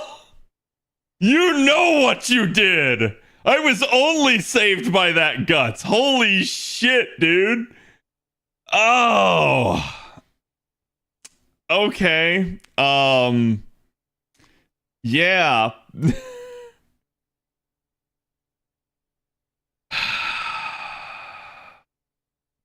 Kura's gonna die here if I don't do something anyways. The problem is I actually have the full-blown Miyu Arts Chain, which is really ideal. I don't have any of the Mystic Codes.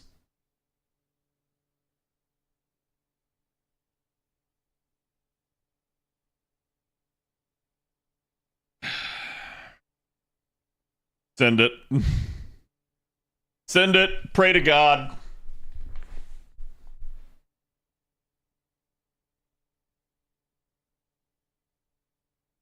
It is definitely funny to watch this, though. I can't believe he managed to, like, he didn't death proc me any of the prior times, but the one time I need him not to death proc to just totally chunk my servant, he does. You walked into his bony arms willingly, you get what you deserve. I did. At this point, the man has outplayed me. Okay, 500k. Yeah, of course. Yeah, of course. Oh, come on, bro. You even have a crit down. Dude, chill.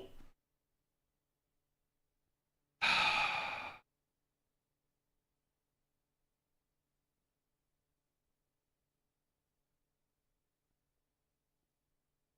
go with the triple arts chain or the mighty chain at this point. I feel like if I don't go with the triple arts chain, I'm not going to get to the NP is the issue, so we're just going to have to. If we get a lucky proc here... No, didn't.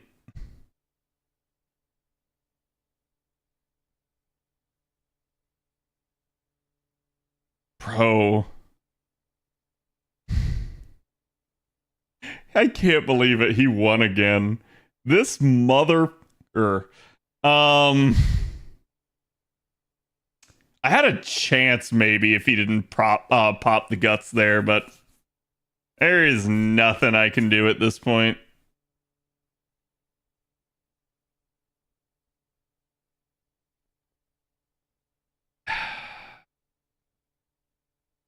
Send it. Just send it. You win, King Hassan. Even with my memes, you win. So, we could have done that a lot better. He's absolutely beatable. And honestly, I kind of want to. He killed your meme? Well, he didn't, though. Because we can definitely take him. I just have to actually include a fifth character at this point. Now, the real question is, do I have anybody that is an actual event bonus? I have Seat and I. Would Seat and I be enough?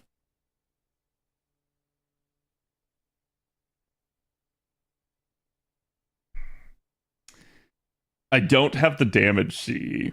I haven't rolled my boxes. So I could go for something like that. Death immunity? Nah. Nah, chat, come on. Where's the fun in that?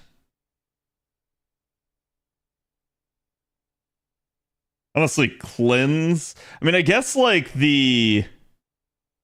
Yeah, I think I'm just gonna go OG. OG Mystic Code should be solid for this.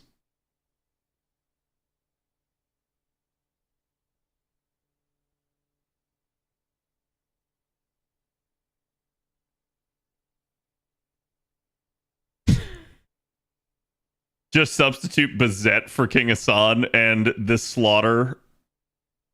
And this slaughter is actually animated? I mean, maybe.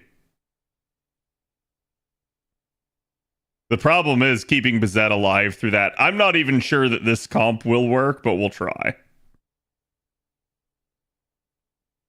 If I have to, though, chat, we'll just pull out and we'll do it the natural way.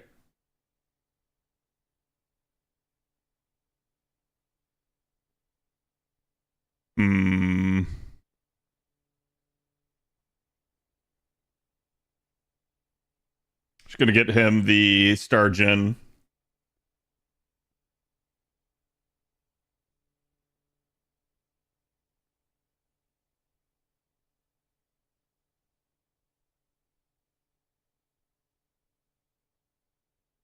You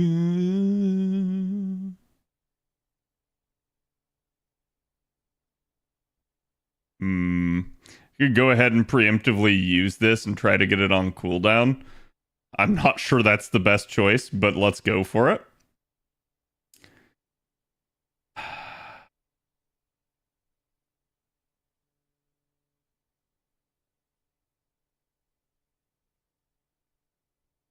Give her buster up.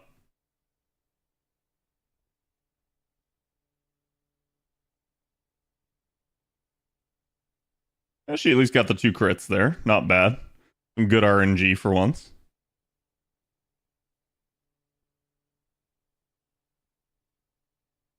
Kuro with an entire chain.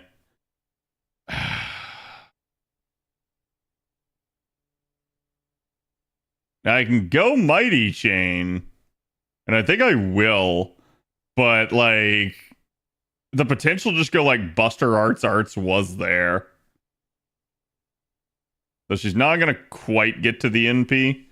She's going to be close enough to be within striking distance here.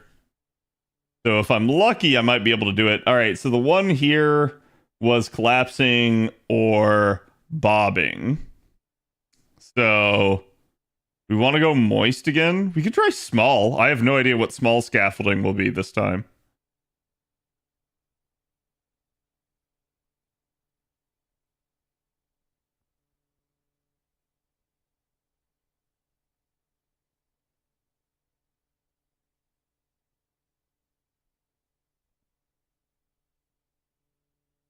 Used to sing this on the way back from football games on the bus. Nice.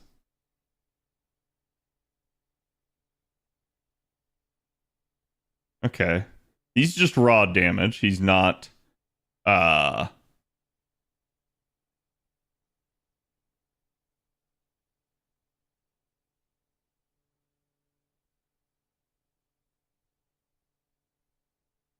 the mighty chain. I don't know that it'll matter. She'll probably outright kill, but she might not.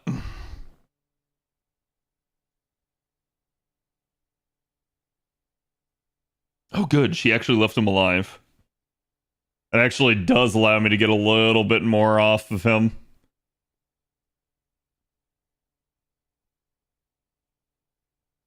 Oh boy, crit damage up. Time to kill him.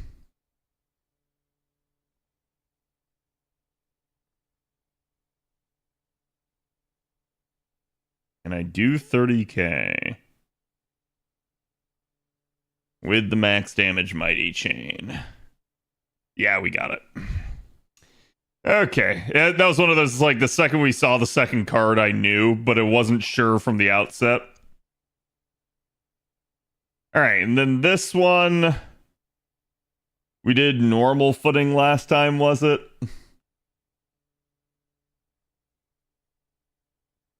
Oh my god. Bro, just really getting the mighty chains here. And you can see that NP gain is not bad when you get crits with her.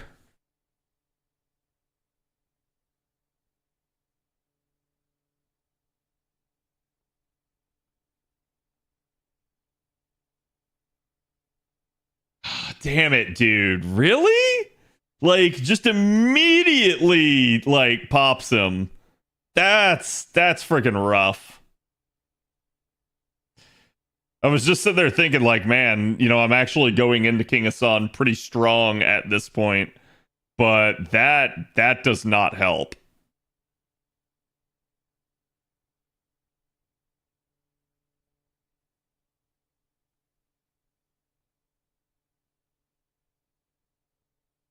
Hmm.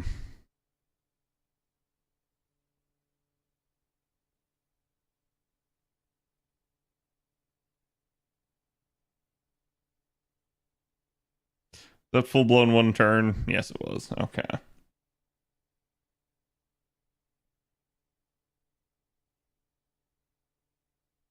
Just gonna use this to try and generate as much as I can. Assassin actually assassinating, right?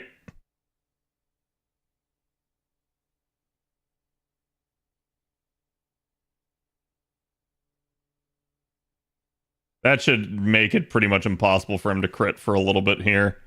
But it's not gonna do a whole lot. Gonna have to pop that because he's probably dead.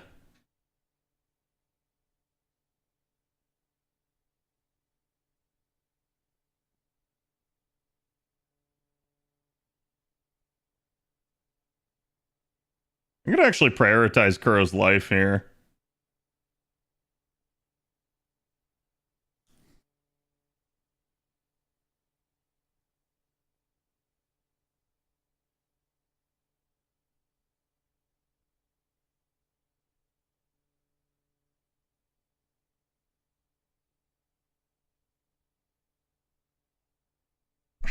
Okay.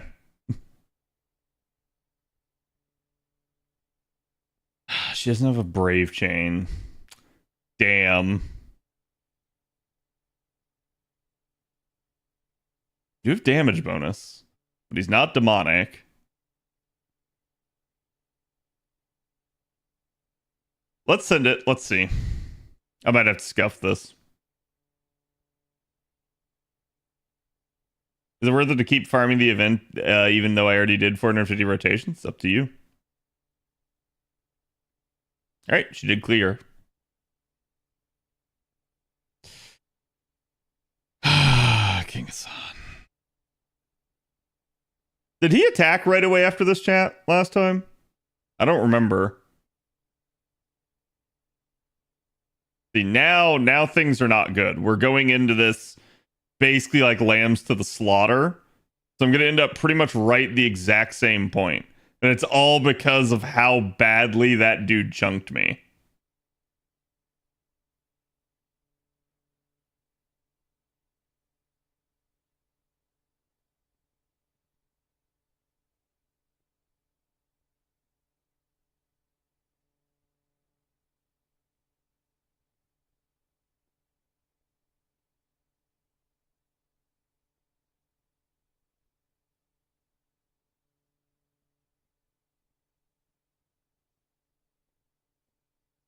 Okay, that actually doesn't bother me. I thought about scuffing that.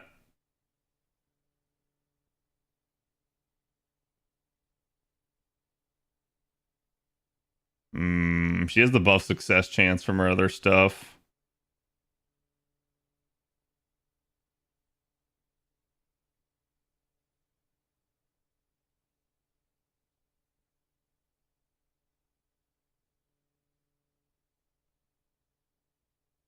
I don't like leaving Ilya here unprotected, but I think it is the play.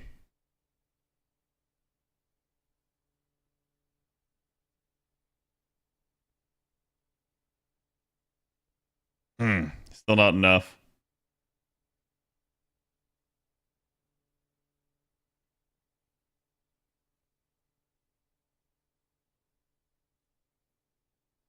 So unless he just doesn't target Kuro, Kuro's dead.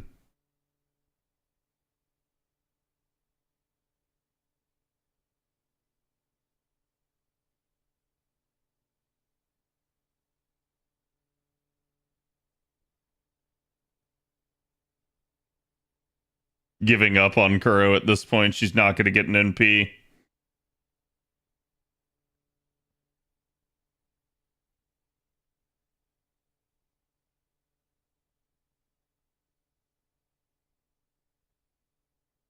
Come on, at least do your multi-hit, you asshole.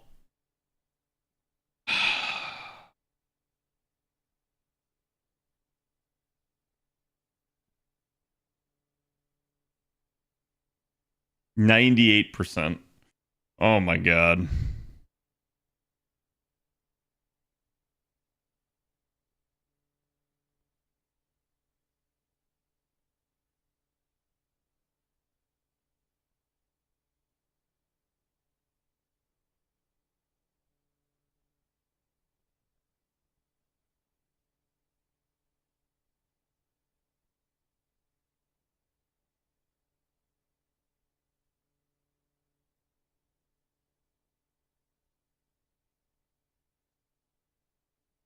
Send it and see how this goes. I'm gonna have to try and like min-max this. And I still think I still lose this.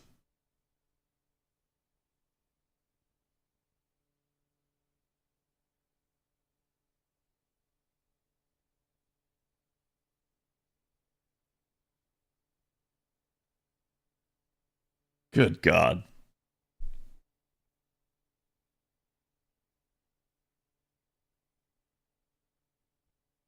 Oh my God. Really?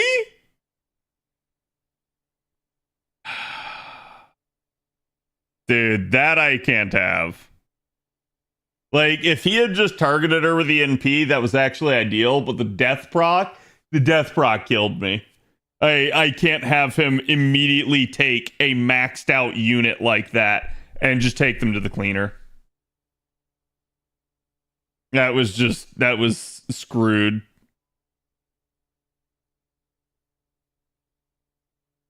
He knows who the biggest threat is.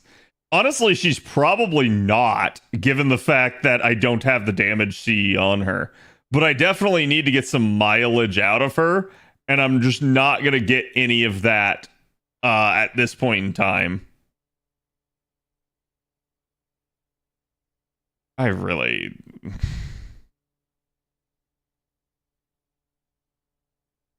Pop that, see what this changes. Probably doesn't.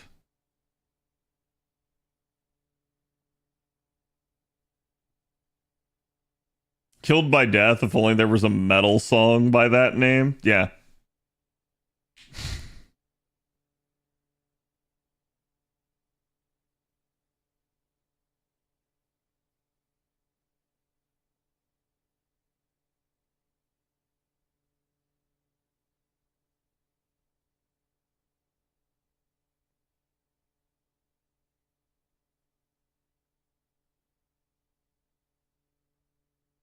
He at least has the guts, but...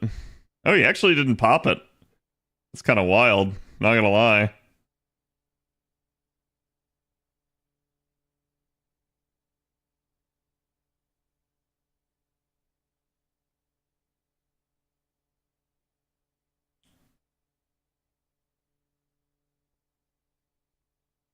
Oh, King Hassan, please.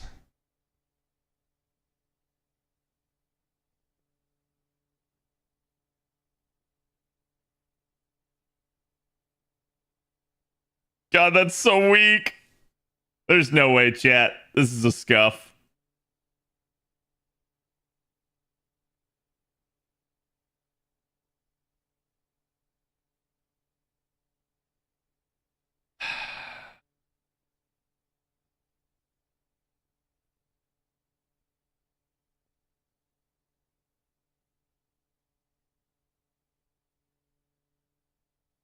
Hmm.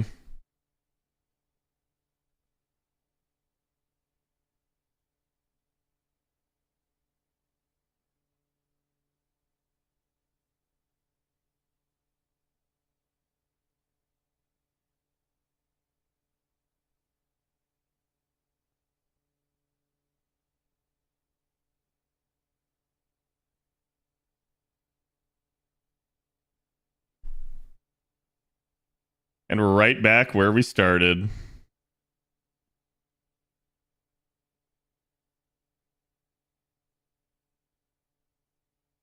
And the worst part is, like, Ilya's NP here is only going to do, like, so much.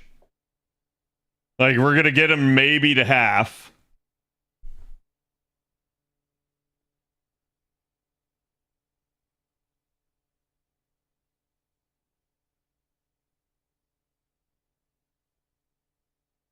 Not even. Chat, I don't think I can do this one the worst way possible. At least not like this, right? Like, I'd have to actually try to beat King Hassan, and that's the problem.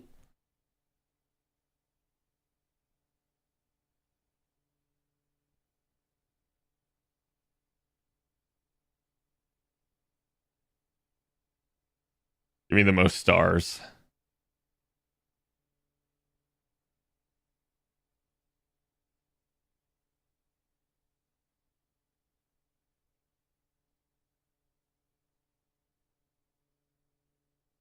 Use Chiome, you know, for the memes. I think that would upset Avalon because you'd have to watch her dying over and over again. At what point does this become the literal definition of insanity? I was insane long ago. We've already been there, chat. Yeah. This is a GG go next. King Hassan will kill Miyu right here.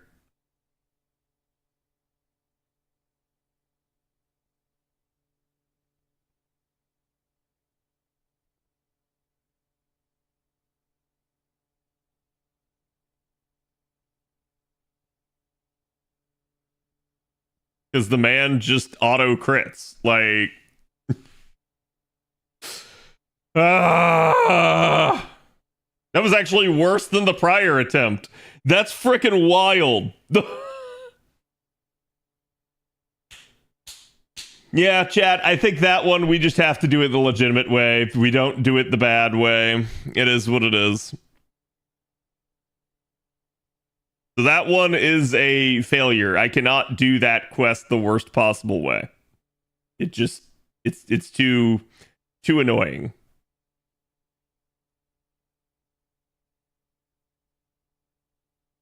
Imagine Mephistopheles receive his on the devil story? Wait, what? 5 units with non-max skills, foes seize, and damage seize dog water outside of the 200% attack bonus. You're not wrong. I mean, at least it gives guts, but it's like it just is a problem all around.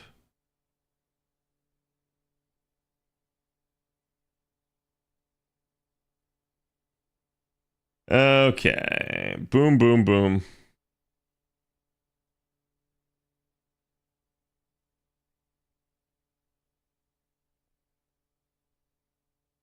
God, no crits there for Kuro. That's unfortunate. I think if any one of those had crit, she'd... Well, if either of the arts cards had crit, she'd be at full. Well, this is a chain.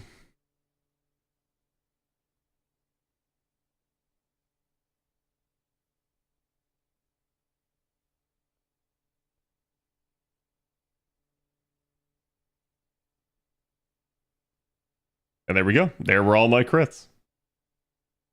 Jontron's also coming? Yes. Okay.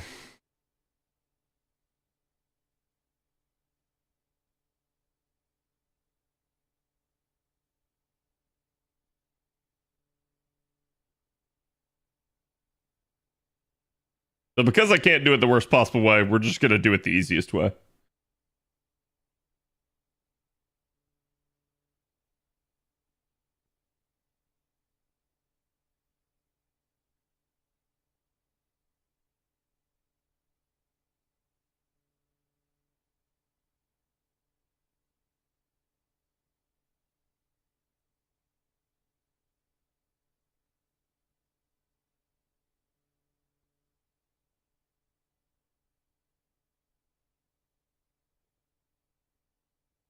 Who chose to make it so forced units aren't max skills? Such an annoying thing.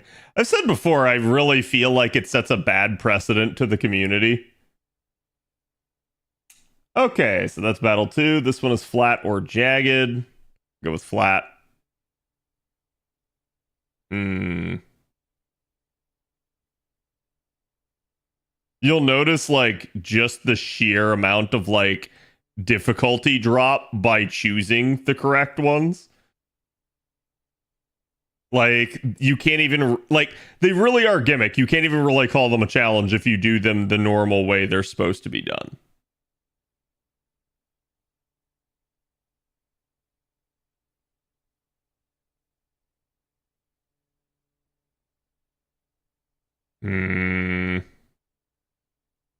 Go ahead and drop that on him.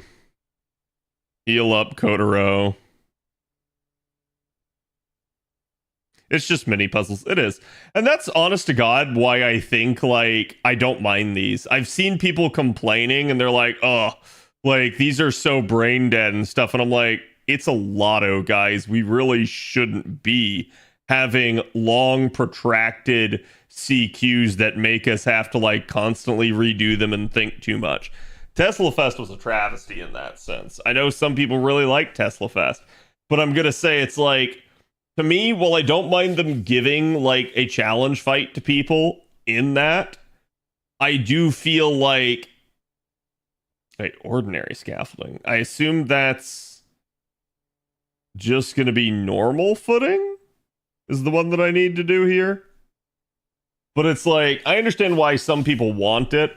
However, I'm also going to say there are a ton of people that don't want it. And it's pretty clear, right?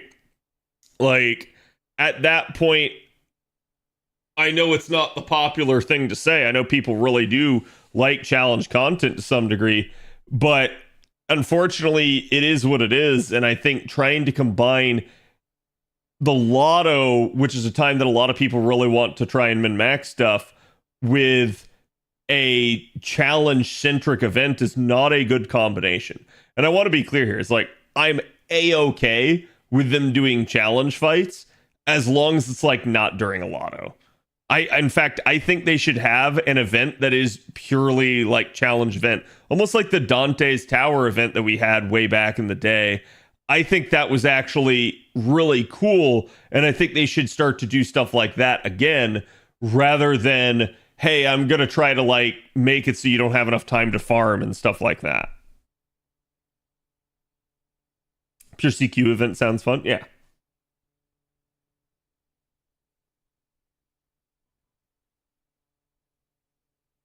I don't like these personally. I do. I actually think they're fine. I think the people that don't like these are usually the challenge-oriented people. To me, these are super boring, and I'd like the 7 EQs back. I understand.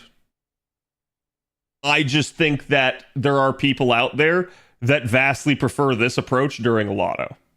That are like, hey, I don't really have to think too much. I can come in here, they give me a summary of like what I'm supposed to do, and then it just is what it is.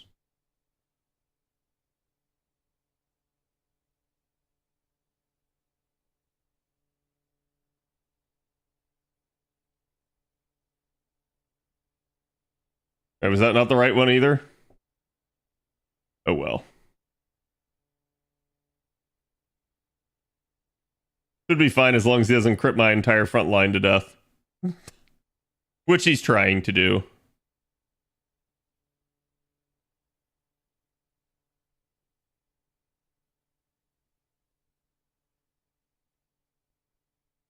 Top left was the right one? Ah, it's fine. That feels like maybe a little bit too much there. Let's do it like that. That should be enough to get both of them to their NPs. Provided he doesn't immediately body them.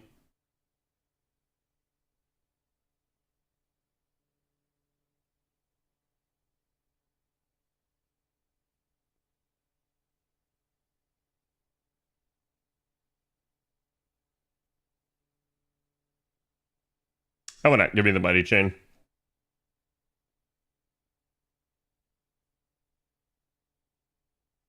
I'd like to at least have the old standard back.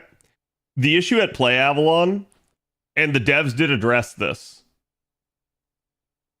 With the old standard, they got told that was too much. I understand that people want to go back to it. But the actual feedback that they got, and it's why they talked about it in an older interview, it's why we got Shisho Fest with Grail Fronts. And I think Grail Fronts, to a degree, were fine. They definitely were a little bit on the time-consuming side, but they usually weren't bad enough that it's like, oh man, I'm going to fail this, I'm going to have to go back and redo this, right? I'm not saying every CQ is that way either. But I think at least Grail Fronts were a much more like straightforward thing, and people just kind of could like go into it without having to do too much planning. That being said, I do think they stopped doing it because Grail Fronts were quote unquote too much. And I don't mean too much for the players, I mean too much for the devs.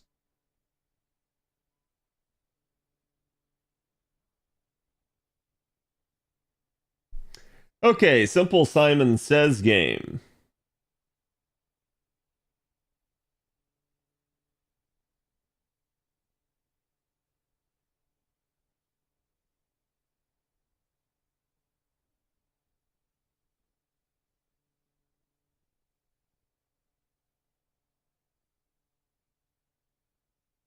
So we have to kill Taiga here or do the chains.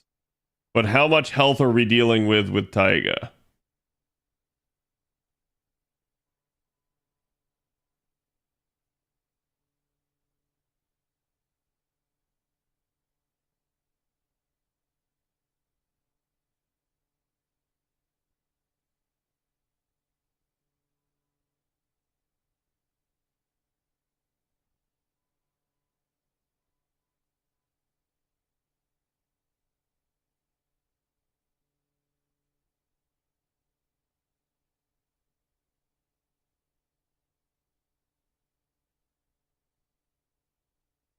Oh, she grows stronger if she steals it 3 times in a row. So that's going to be a little bit on the interesting side. Let's remove her. I could definitely make her steal it 3 times in a row, but I think... Fuck it, let's just put Kuro in the front line. Kuro's going to die anyways early. And let's try it. But yeah, it's why, like, as much as, and I'm gonna say this, as much as CQ enjoyers want to pretend that, like, hey, CQs are this beloved thing, everybody loves it. Realistically speaking, I think there's a lot of animosity in the community towards challenge content. And I think the example of that is if you look at just how prevalent Castoria is for being used in challenge content. People will sit there and say, like, oh, you know, they never should have put Castoria in the game. She's too strong. She really does trivialize a lot of the fights. But on the same side, the community is both absolutely gung-ho about using her and willing to do so. So I think at the end of the day, you definitely see that there's some level of like desire to not have to deal with the rigors of challenge.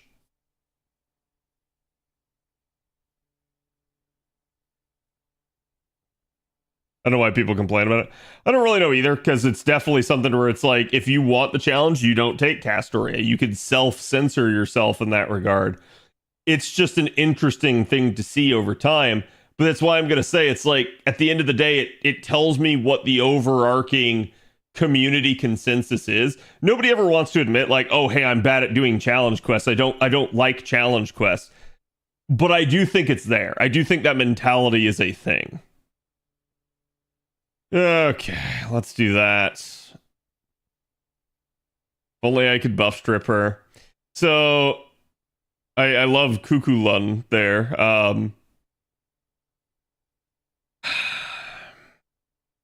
She's gonna beat the crap out of me the whole time while this is going on. A little bit though, it probably serves to mitigate Taiga. Wait, do I have to do the actual things in order here?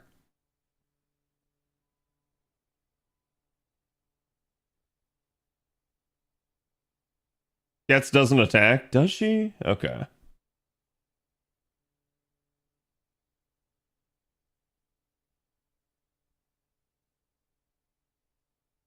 You know, I probably shouldn't be prioritizing Kuro. I just realized that.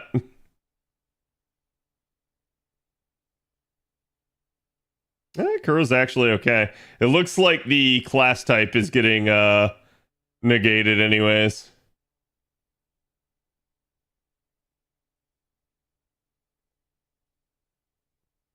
I'm a little bit more worried about, like, what happens when she actually gets more powerful.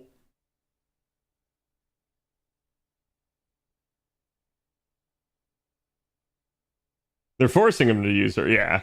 And that's all I'm trying to say. It's like, I don't think it's objectively wrong to play the game for challenge, but in the same way that, like, you know, like, some people don't want to farm a whole bunch and people just have to accept it. Challenge people should accept the fact that people don't want to do challenges, and it is just a thing. Like, a little bit the challenge community is the odd duck in that regard. But I'm also gonna say there's nothing wrong with being odd in that regard. Like literally, if you like challenge content in the game, it's perfectly fine. Just like for me, I'm somebody that farms such an exorbitant amount that people probably think I'm insane too. Okay. So we can definitely send this, but the NP resistance is an issue.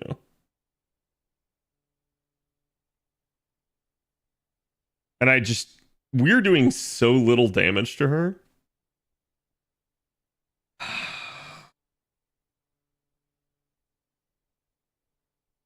Which Saberface is the most dominant in bed? It's probably going to be an altar. And I think it probably just depends.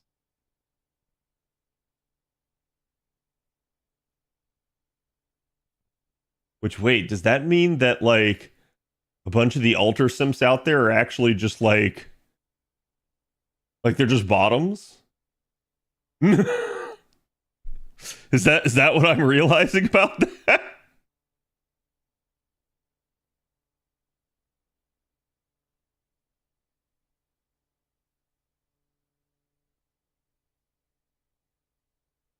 Hmm. Yeah, the problem is the resistance to all attacks never goes off.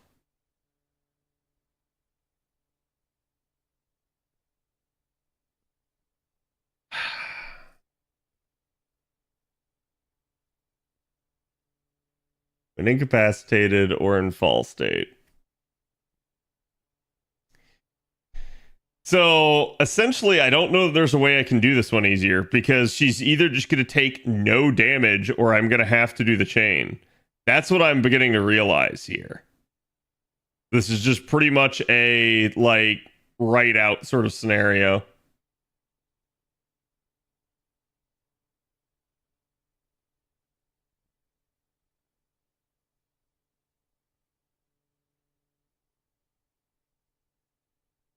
Damn it.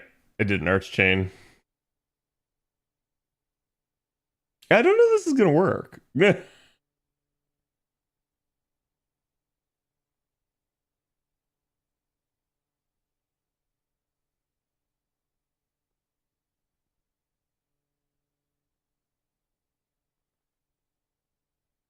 Like, basically, can I beat her without using chains? And I think the answer is no.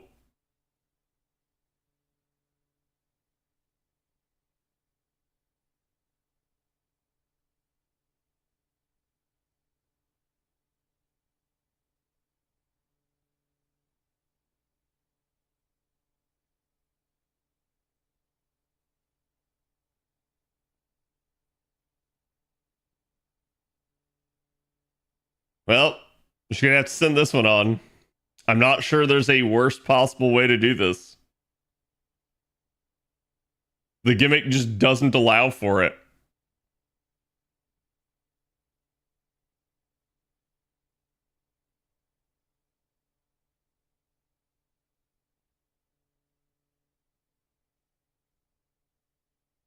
Excellent.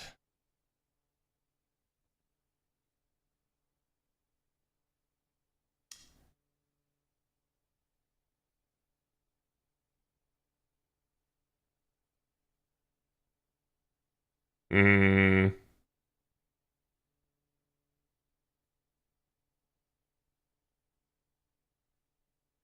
Wait, Taiga has sure hit, doesn't she? Well, we'll see.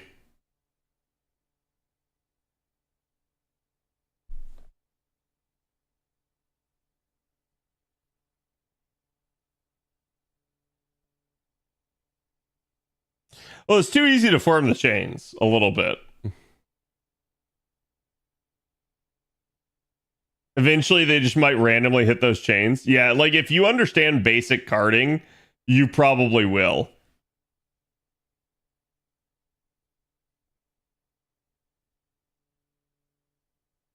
Juggle spin.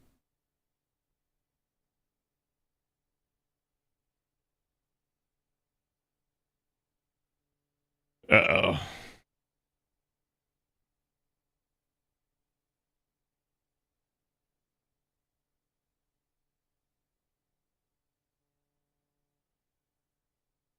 Hmm.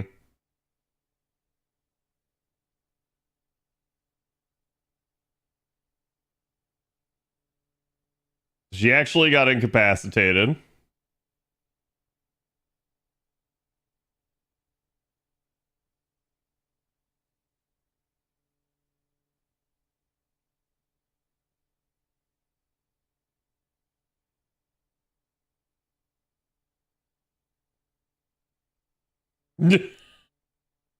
See, like, mighty chains particularly being a thing, like, you are heavily incentivized to mighty chain whenever you card.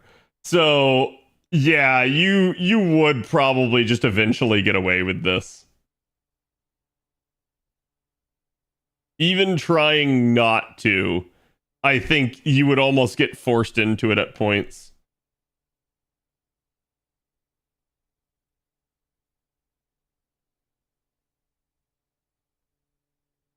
Because Katz just sits there and stuns her every time you do a chain. So I think, like, in order to beat her without it, see, I actually do. What I will say about these quests, I actually wish you could have more control over the party. From the standpoint of, one of the ways that I could think of to beat this would be to go to, like, a total dot composition and to try to just, like, slowly murder her with status effects. And I can't do that because literally all I can do is take, like, one unit. And, like, you can definitely do some dot stacking with one unit, but it's not gonna be enough. Meanwhile, I just sit here and I stun lock her at this point. So she got to at least two of the cacaos, but other than that, we couldn't really make this one more difficult without just utterly being unable to complete the assignment.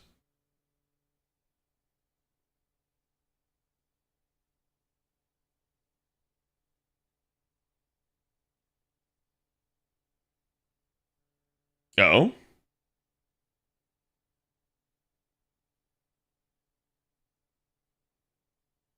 Did we not incapacitate her that time?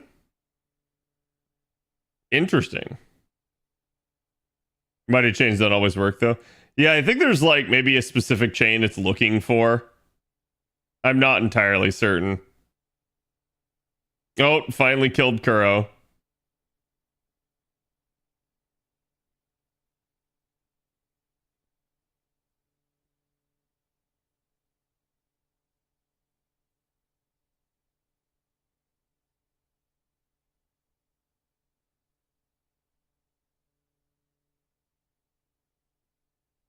Mighty chain is a lower chance. That wouldn't surprise. But it's still happening. Like,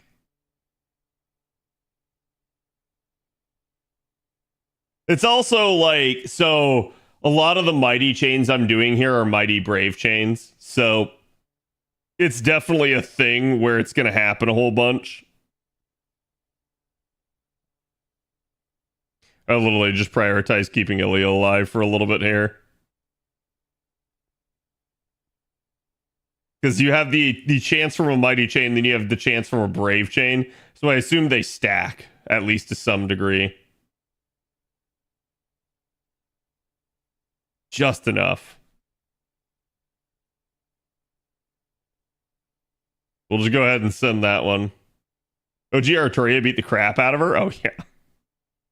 Well, because again, same deal. It's like she can card lock in her buster cards. So you could just sit there buster chaining her.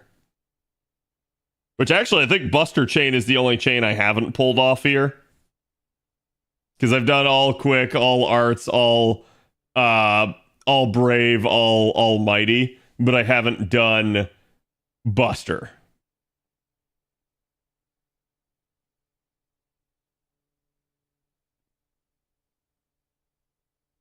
Oh, I could have sent that on Donzo. Actually, I should have. I have no chain otherwise.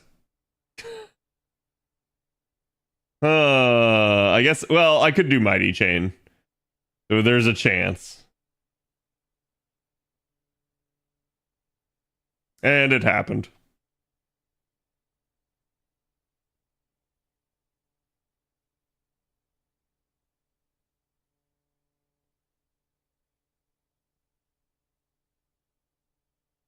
And now Donzo has a brave mighty chain. I use Buntaria Mage's MC to rig the deck. Yeah. That's pretty much what you would do. In fact, I'm pretty sure that's what I did on JP. You can Force Buster with Arteria? Yeah. Oh, wow. Just barely. Got weight roomed.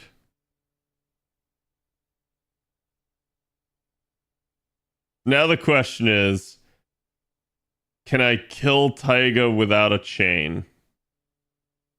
Let's try. Yes. The game didn't care. We killed Taiga without a chain at the end, chat. Yeah, like I said, that one was just, I don't know like how I could have made that more difficult on myself other than just playing stupid and bad. And at least what I've been trying to do has been trying to set myself up to make it as difficult as possible, but then play well. So it kind of goes counter to what I've been attempting. Bombs that explode in a set number 1 to 3 turns, inflicting death on the holder. Those holding a bomb can pass it to those not holding a bomb by attacking.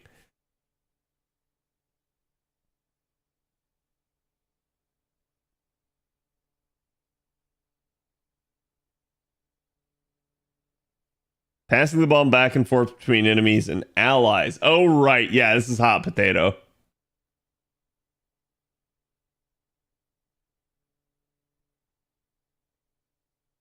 You take advantage of the explosions to defeat the enemy. How much health? How much health?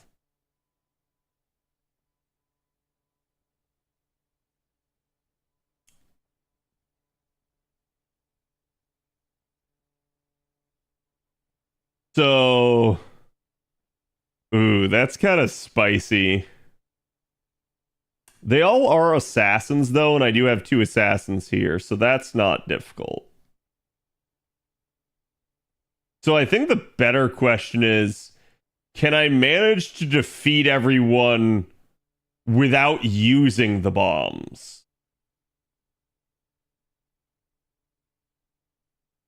Should be able to, unless they have special resistance.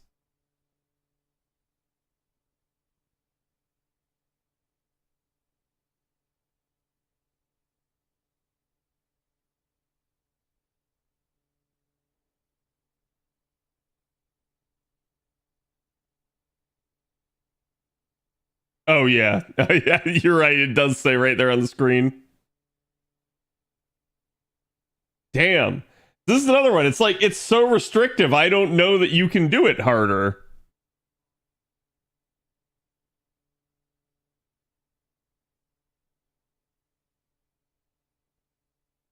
I guess I could just try to frontline units that aren't, like, actually effective.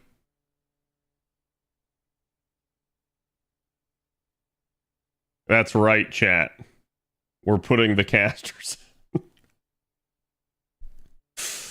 Let's see. Let's see. So I guess we will still have to use the bombs. And it shouldn't be too difficult because the way you want to do it is you want to basically try to card with everybody if you can. That way a bomb can't be passed to them. So for instance, Miu has a bomb. However, if I attack with literally everybody, I should be okay here.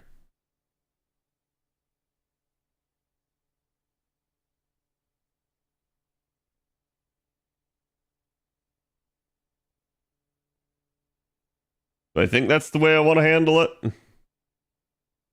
Is like that.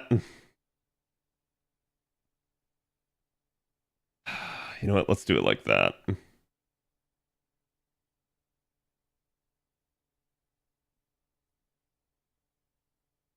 Now he has it. They put it back on Miu. Or Ilya.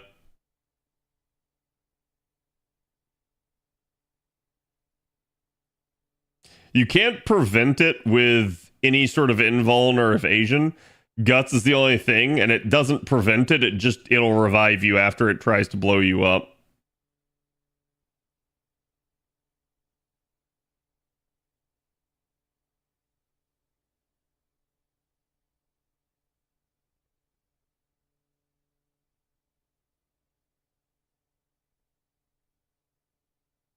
And now Green Fireman has it. Kuro has it. So the bomb is going to blow this turn. At this point, I say let's put it on the leftmost dude.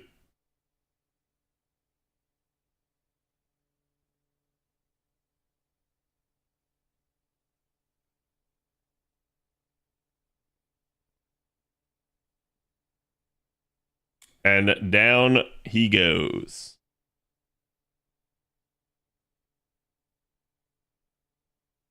All right, so Miyu's got it. Miyu does not have a card. That makes this spicier. I wonder what happens if I just try to kill it outright. He's already kind of dead. Let's go ahead and try to like do a Miyu NP here. Or an Ilya NP. God, I'm sorry, I keep butchering that. I just don't know if it'll trigger the bomb to explode. Basically, if it doesn't explode on them or if I'll carry it into the next round. We'll find that out.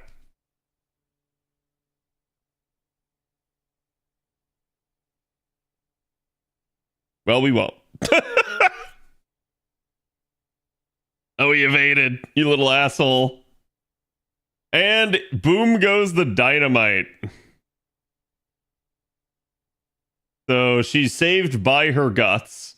But that will not happen again. So we had an unlucky, really fast early explosion there. Though I think the bomb can really only blow up on your own turn.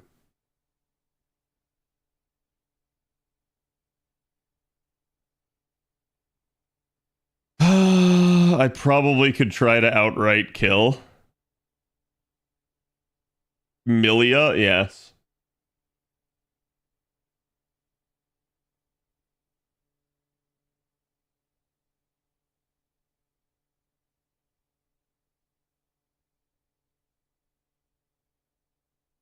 All right, there you go.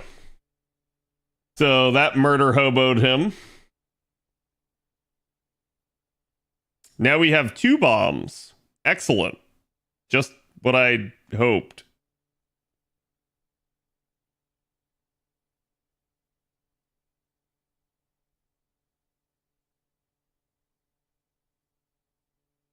Try that. So we'll basically heal. I'm not going to attack with Ilya this turn, and I want to see what happens.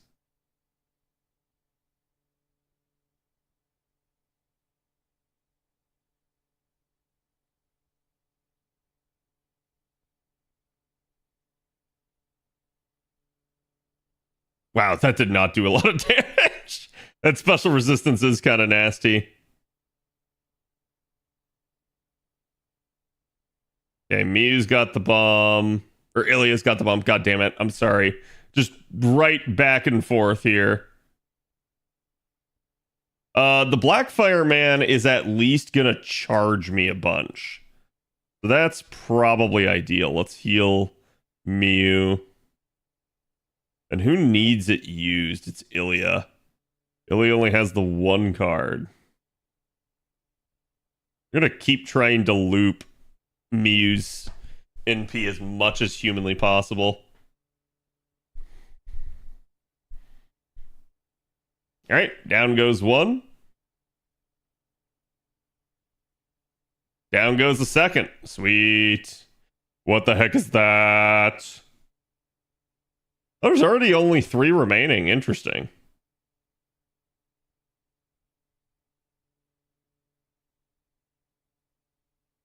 Oh shit, I should have used it on her.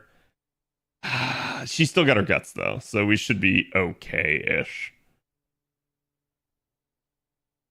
And it's not guaranteed, I believe, to pop, but we'll see.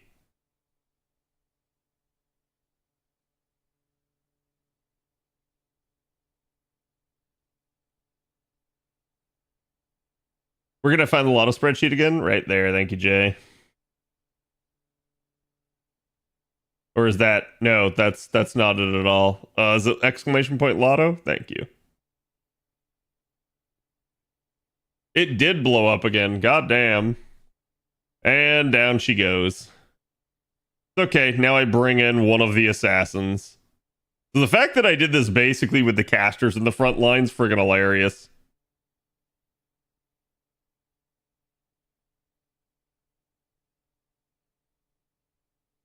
What I ideally want to do... Okay, I don't have the bomb. Only they do. Probably need to get rid of him because he's gonna NP.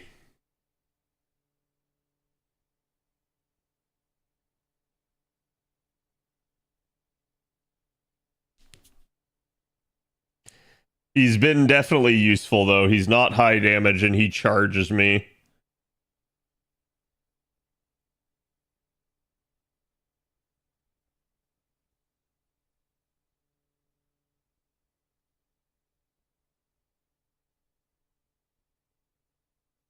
Okay. So they pass the bomb.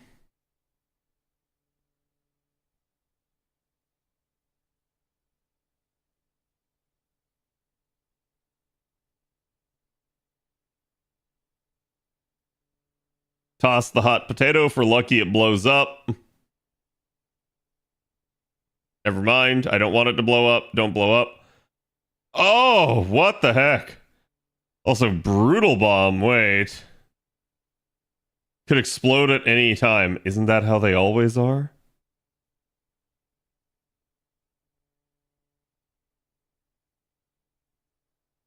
So who has it? Mew has it.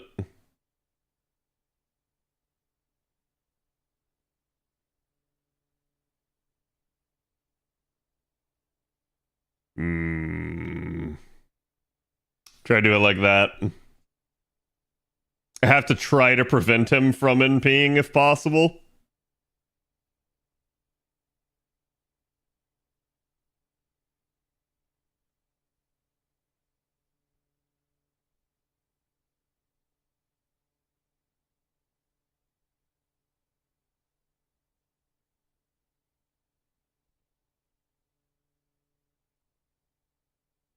Woo!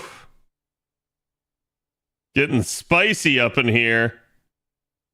Let's try to reduce their damage output.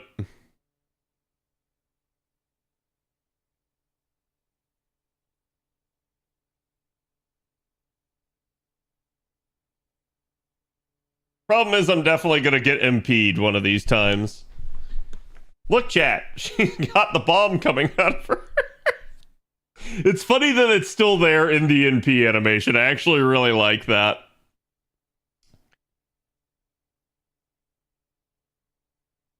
Bro, stop putting the bomb back on me! I don't know how much longer I can keep her alive.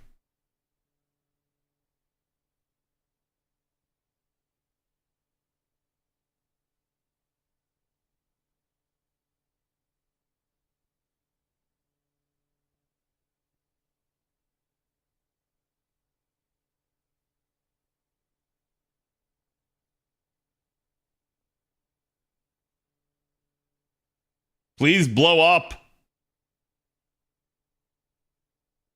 Bro.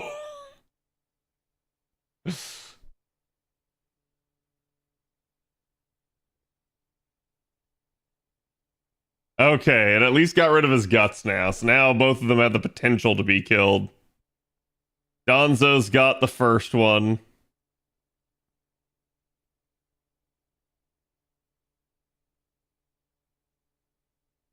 I'm gonna try buff block the other one because he just keeps popping that shit.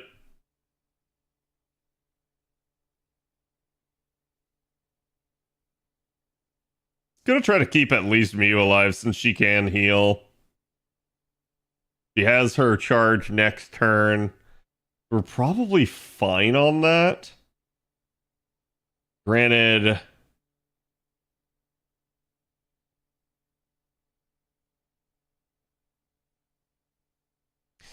Whatever. Send it. She can, if she gets to her NP naturally, she can retarget the charge on someone else, and she did. There you go. Big boy's dead. All right, hot potato, hot potato.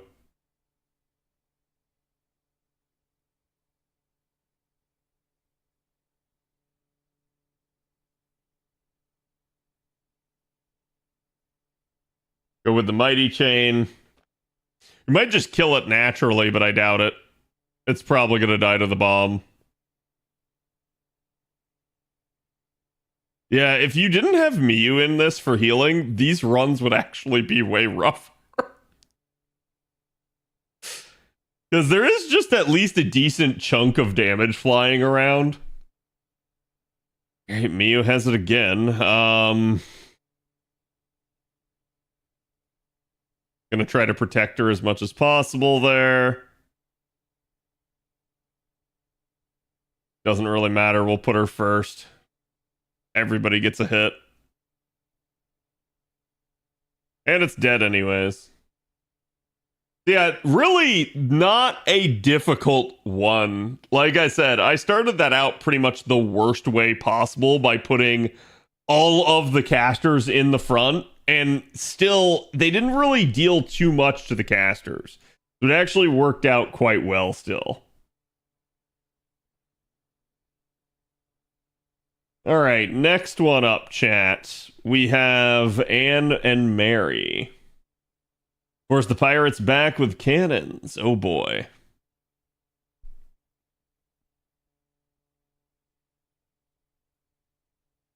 Use the cannon skills to greatly lower the target's resistance and deal heavy damage.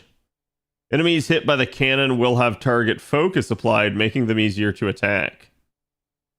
Enemies defeated will be replaced after a number of turns in a random position.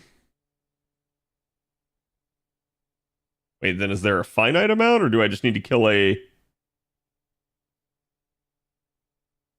Yeah, I suspect I have to kill Anne, Bonnie, and Mary Reed.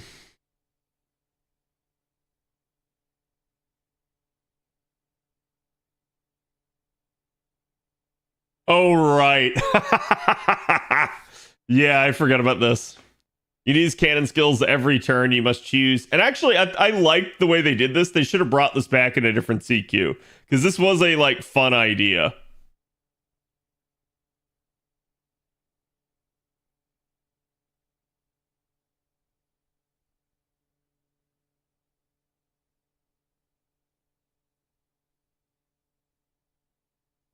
Enemies to left, right, front, and back of the targeted enemy.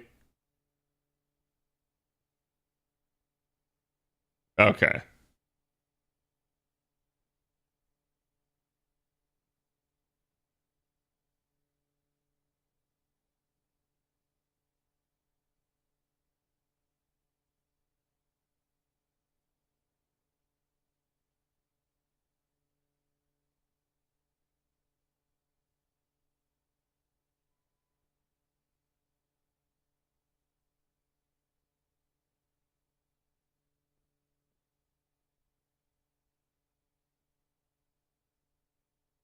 So Donzo is the special support NP?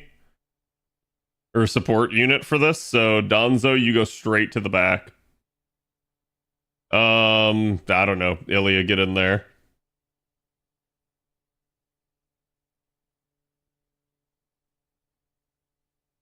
So I get the feeling this is the same deal where I can't defeat it without using the Mystic Code.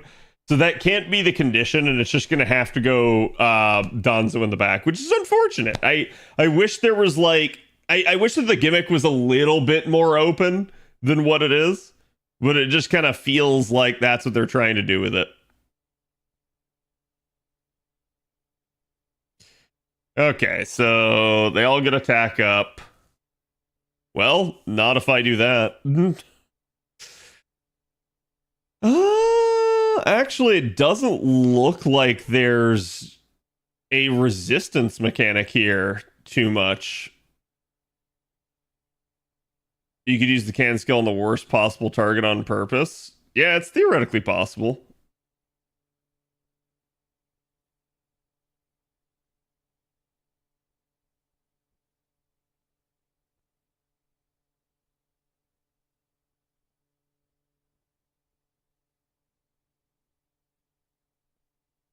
Hmm.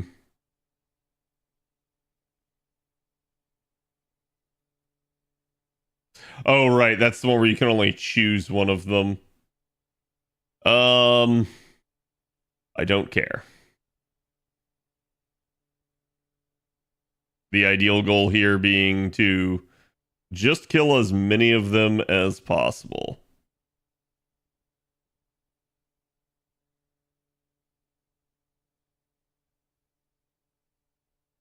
Okay, we killed the nasty crit Spriggan. Oh, they can remove buffs. That is a problem. That is definitely not something I wish to deal with.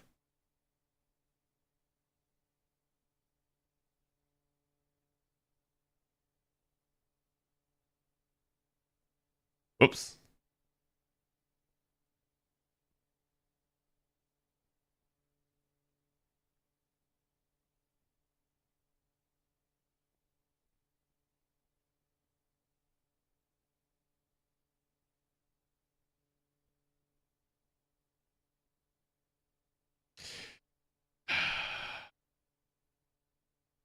Well, hopefully this ends up for the better.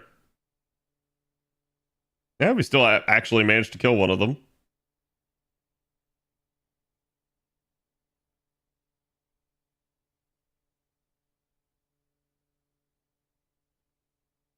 I don't remember if that's considered on top of it or not.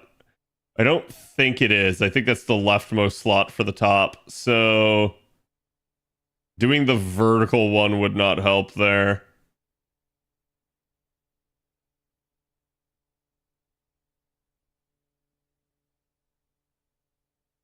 That one would literally only hit the rightmost enemy if I use this leftmost one here. I guess at that point we do it like that. Which is just going to be annoying because I really don't want that Spriggan to hit. If possible.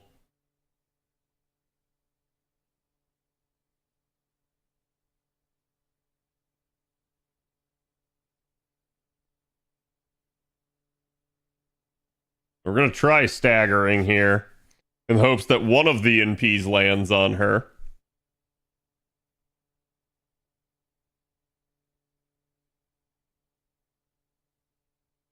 Okay, that one did. So this is probably overkill if it also targets her. Yeah. At least I don't get the bar broken though, so that gives me an opportunity to deal with the potential NP coming here. Oh, good. The stray attack actually killed the other pirate. God damn, the boobage.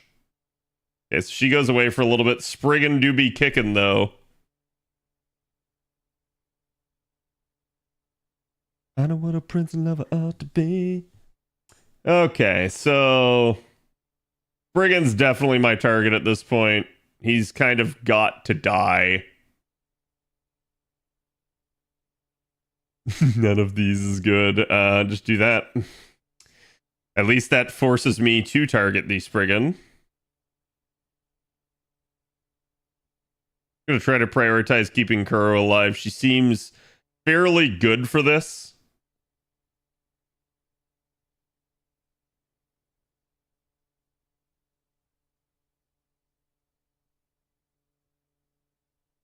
We'll do it like that. Wow, we almost managed to kill right there. The question's going to be what fresh new hell awaits me here? Nothing. They're still just giving me cruddy ones. Okay, let's do it like that.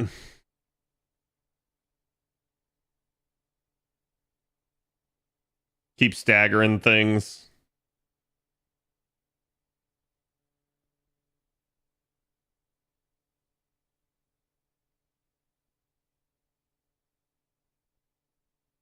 Spriggan.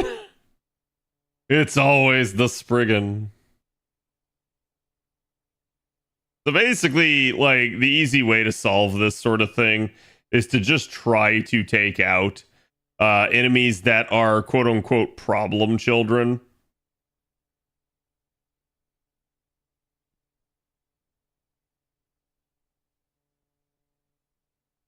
A stagger like that. That 70% arts card from Kuro was really tempting, though. The ideal here is to get the Spriggan as close to death as possible. And of course, she doesn't attack the Spriggan.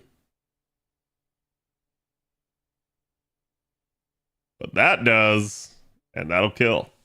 Yeah, so just one of her Buster cards was enough. There's still 21 enemies, though. Holy crap. Miyu's gonna have some serious work to do, and the Spriggan's back. So the problem is they're just getting attack stacks constantly. And that is really beginning to hurt. I think what I'm actually going to do here is I'm going to do the vertical one so that I'm hitting the guy on top that has a crap ton.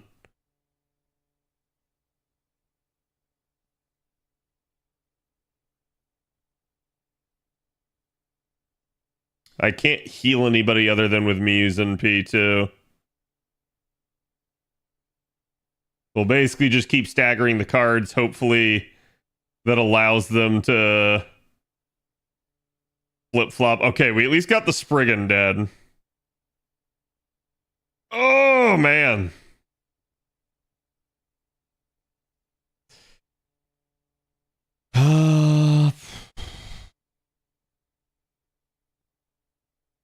You are a problem child.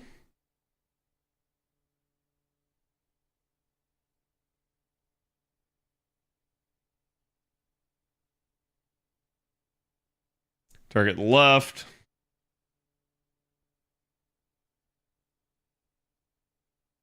That was a little bit too early for that, but whatever. Oh, she's in P sealed. Ooh.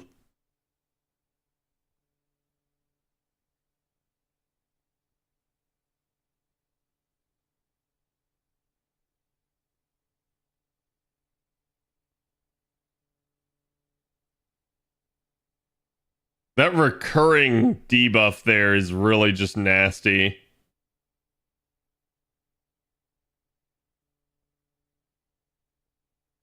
Not gonna be able to do anything.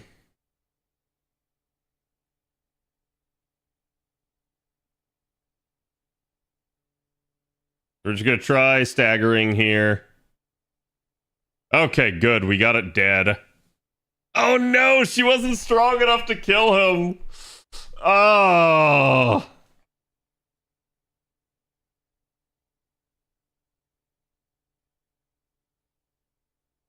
This is getting spicy. If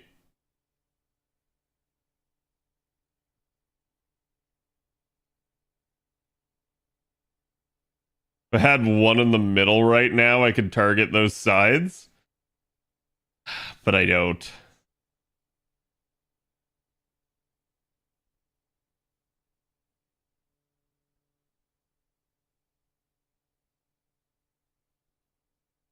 Okay, let's do it like that. I'm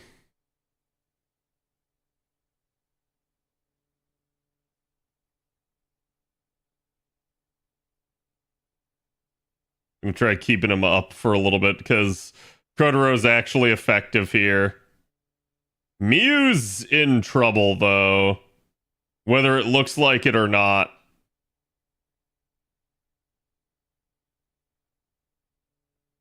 Do it like that. Damn. Okay. At least got rid of two of the problem child. The back middle should be what fills in.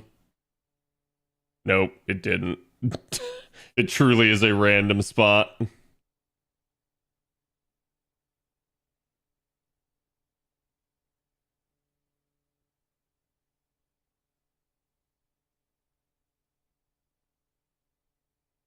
Hmm.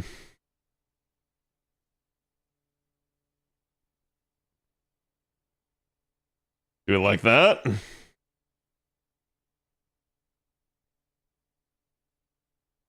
Okay, good. We got the Spriggan dead at least. Oh. Dude, I'm never gonna get a heal out of Miyu. I actually did this the worst way possible. Holy crap.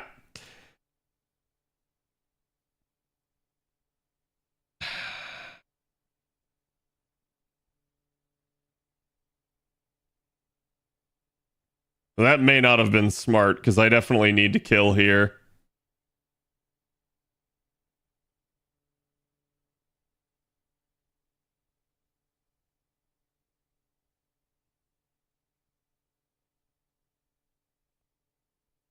Yes. Oh, thank God Miyu actually did it. She's dead, though. Oh, she's not.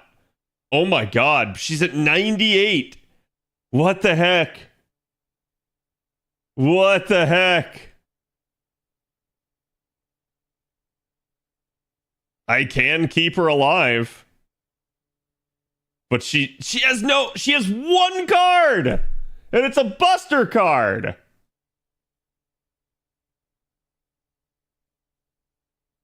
Oh my God, that is so bad.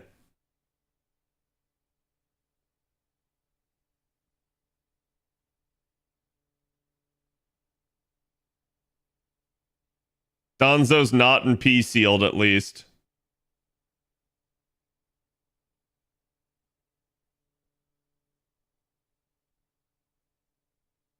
It has to go like that. That's the only hope. And she has to get 1%. Which I don't know how many hits Miyu has on her Buster card off the top of my head. It may just be a singular bonk, and if it is, there is a weird shot that she doesn't get. Oh no! Okay, she at least got the charge there. I nearly effed myself by doing that.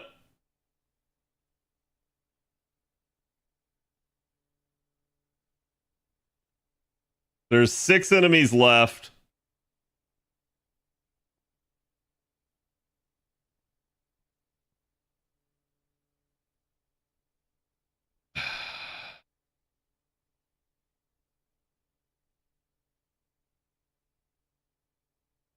That should work? No, it didn't. Damn it. Yeah, I didn't think about that one. Okay, so Spriggan's gonna be a problem now. Miyu is very likely dead.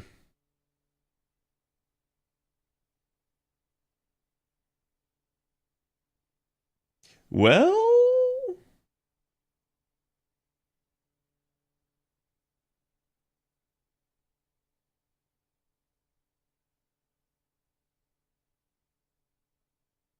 let's send that. Let's see how far she can get. If she doesn't get targeted, there's a chance. That was just a critical misplay on my part there. God, 98% again. Holy crap.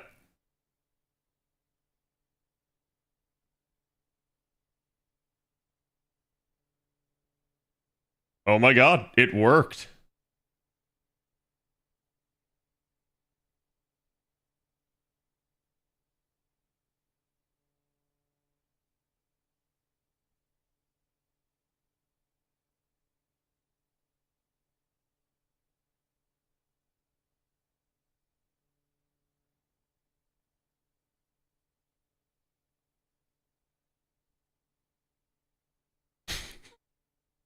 Absolute luck. It really was.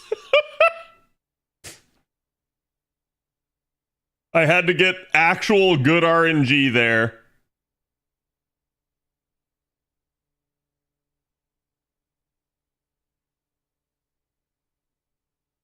Okay, we at least killed the entire left side. Now it's Spriggan rules. Oh! Oh! Stop it, Spriggan! Stop it!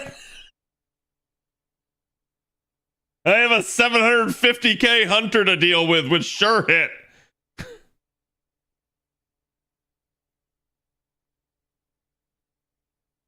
Okay.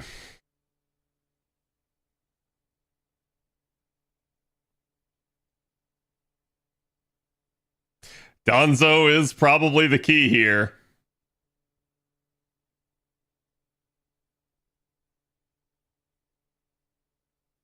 God, that Miyu healing is coming in so clutch. It's so clutch. Holy shit. I mean, I can dodge her here, but it's not going to matter because she is literal permanent sure hit. Well, I think it doesn't increase her star drop. Yeah. We'll do it.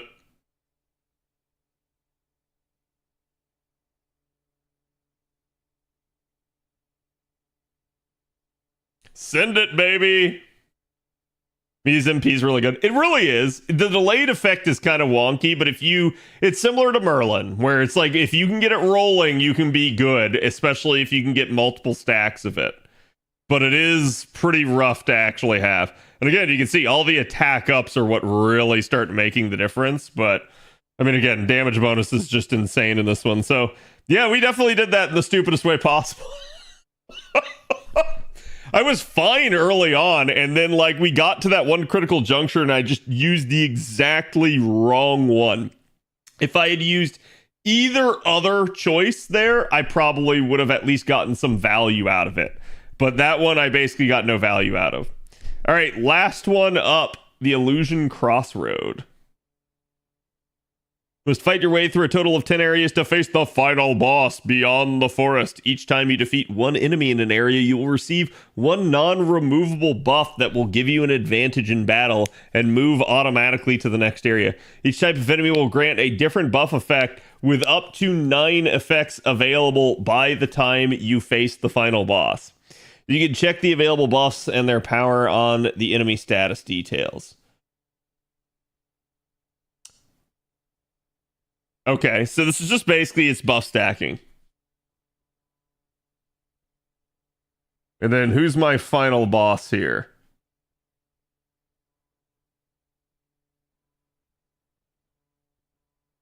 Of course. Of course it is. Take 5 years to do? Oh, it really shouldn't. The only issue at play is I do not have a Lancer in this. So I feel like that's what they're trying to do, is they're trying to get you to take a Lancer. We'll see. Let's see. Let's look at the formation here. There's definitely a lot of Lancers in this, and that's going to be annoying. But I think it really is just going to boil down to like coming up with the quote-unquote best composition for that. Just due to the sake of time and brevity, if you're watching this on YouTube, it'll probably be a different story. But for the sake of time and brevity, I'm going to run this in the way that I think will give me the best chance of success at this point, because this has gone on way too long.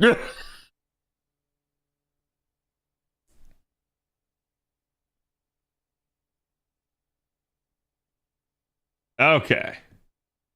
Now, let's see. Deep Nye's voice is coming from somewhere. Opened up in the forest. Okay.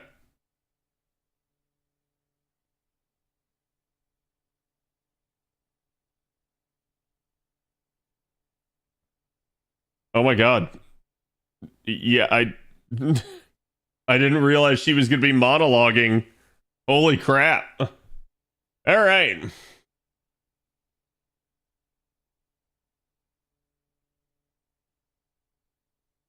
So Buster, Quick, or Arts is what we're dealing with here, depending on who we want to kill. Honestly, I'm going to think we're going to go with Arts. I think Arts card effectiveness is usually just a really smart pick, no matter what you want.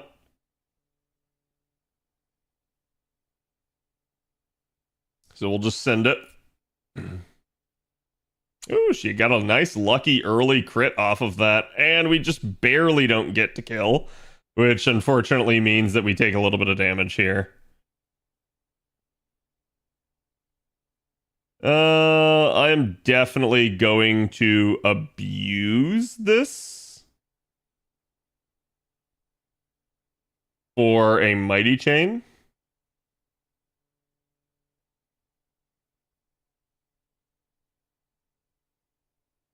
Oh, nice. We got a free heal.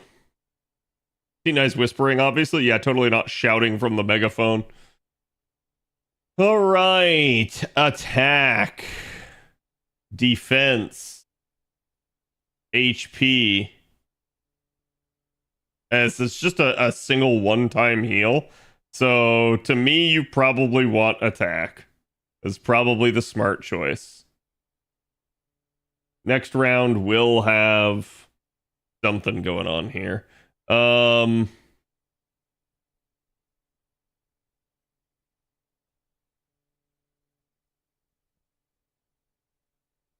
we go. Easy kill. Easy come, easy go. Oh, so it's only the unit that actually does the defeating that gets the buff. Well, I've got a super stack Kuro now. Start drop rate by 50%. Start gather rate by 200%. NP gain by 20%. Fuck. NP gain's usually the better one of the two. Gonna send it into an NP here. This next one will be nasty though. It's triple Lancer. I probably should have saved it, but it'd be what it be.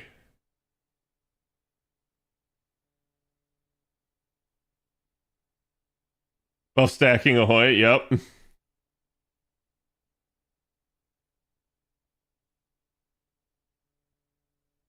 I assume I have to defeat him on top of everything else. Oh wait, is he just gonna give it? He just gives it to me and leaves. Sweet.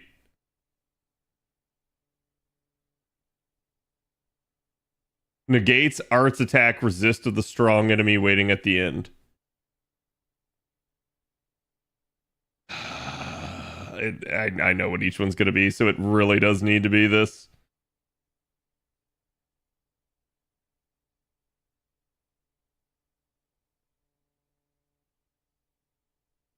So we're gonna have to try to let the rest of them whittle this one down. And this is probably gonna be my spiciest turn for a Kuro-centric run. Because there is Lancers in the others, but they're not this bad.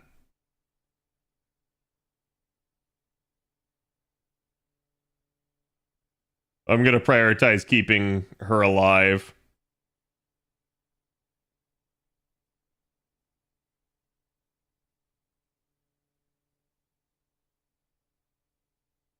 I don't think she'll kill, but yeah.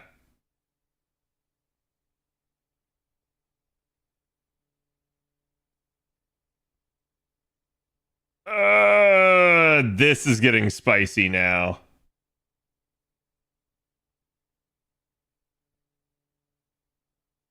She's debuffed, so I don't think she will. Actually, it doesn't matter, because this one only applies to the end. So nobody specific has to kill this one.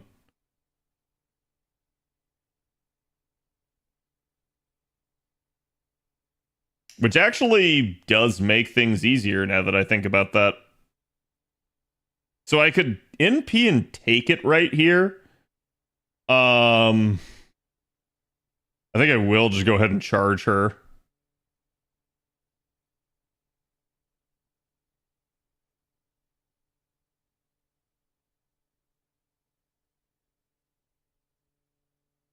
No. That's not what I want.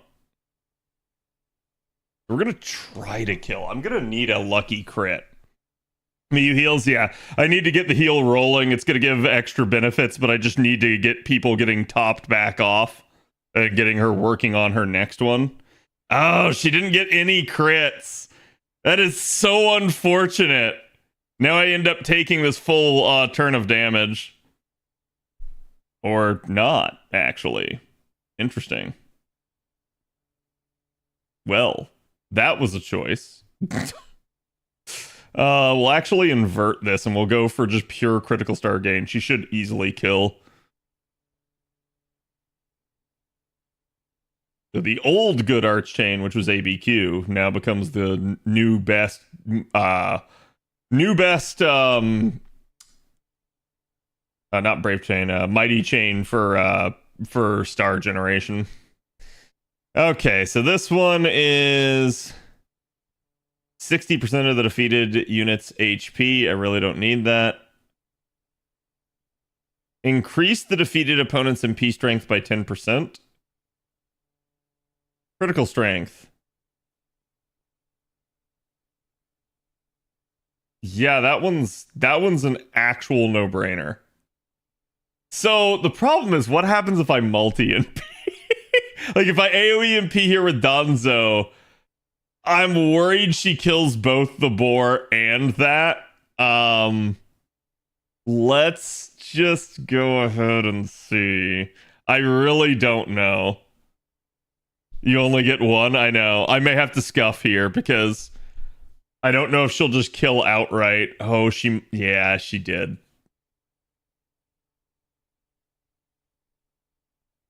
Wait, chat, did that give me the one that I wanted? Oh no, I'm in it. It didn't matter. Crap, dude. Yeah, this is NA is what I want, not JP. Did I get the middle one? You get the one that dies first. Oh, sweet. Thank God. Okay. I was really worried because the NP damage one is like absolutely the least annoying. The crit damage one is like, no, dude, that's terrifying. That's terrifying given who is the final boss. You really don't want them to have more crit damage.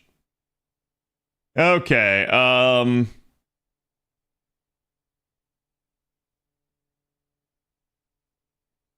unit reaches 0. Inflict. Increase the defeated opponent's arts card effectiveness by 50%. Inflict curse damage as a demerit on him. Quick card effectiveness. Buster card effectiveness. Huh? I think I want quick. God damn it, why is it quick? It's always quick. Die, winged spawn of Satan. I lied, I couldn't sleep. Oh no, Trubs. Well, get prepped, I guess.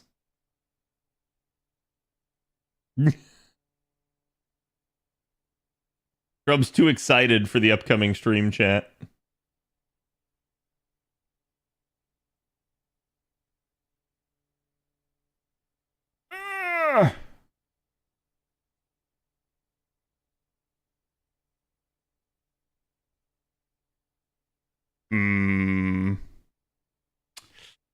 I think I go with this, but I don't know that it's gonna kill.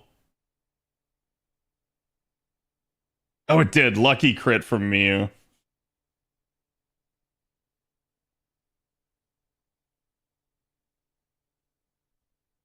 Okay. Oh, I see what that was. I thought that was applying to the end enemy. I read that wrong. That was a reading comprehension issue. So I straight up should have killed with Kuro.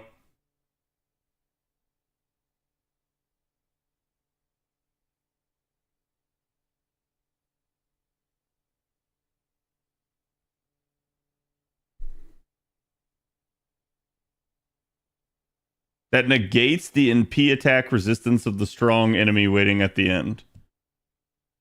The critical attack resistance of the strong enemy waiting at the end. One of those is way nicer than the other. I don't know. I really don't know. This could get spicy in a hurry, though.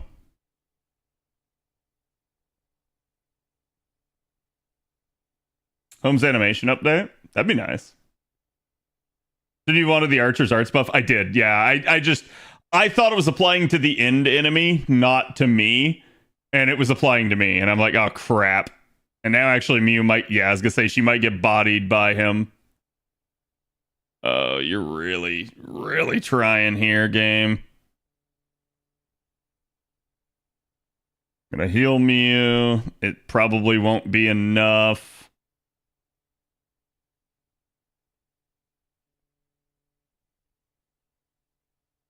And we're gonna send the NP, at least with the potential to loop back here. It's not really gonna have any shot of looping. There's not enough crit stars here for it to really have any good chance.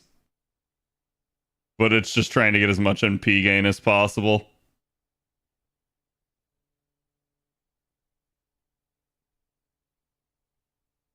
Bro, stay off of Mew, please.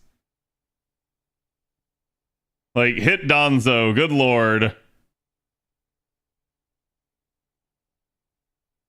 Okay, this one at least isn't the like biggest problem. So I can probably send this.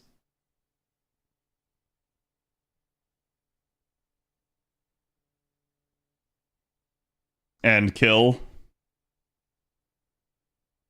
I'm hoping.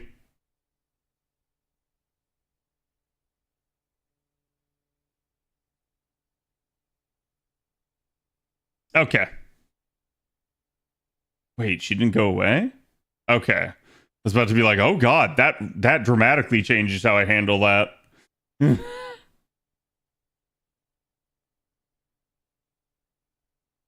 For 90% of the defendant opponent's HP. 45.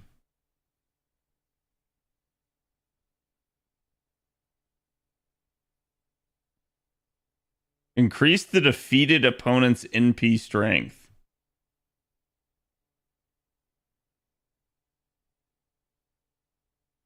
Critical strength by 45. The Buster one's the worst.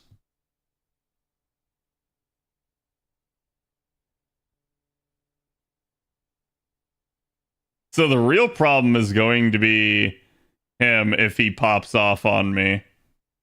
I am really worried about that, actually. Give Mew some protection there. I'm just worried that, like, that Chimera is going to just sit there and crit my ass to hell. Ooh, nice crit.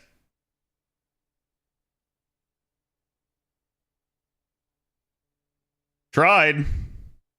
They definitely tried.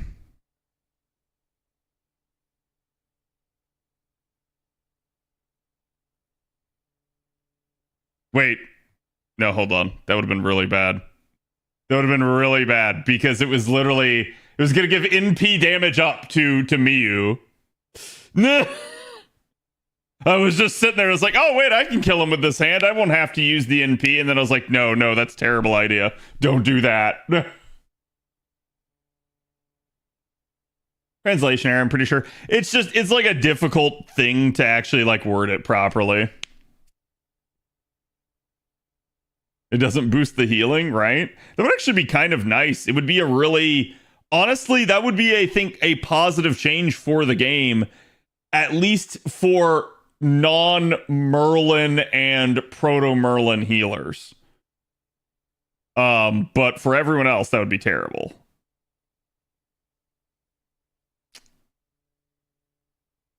I'll at least abuse that to get the NP for Miyu. And this should just outright kill.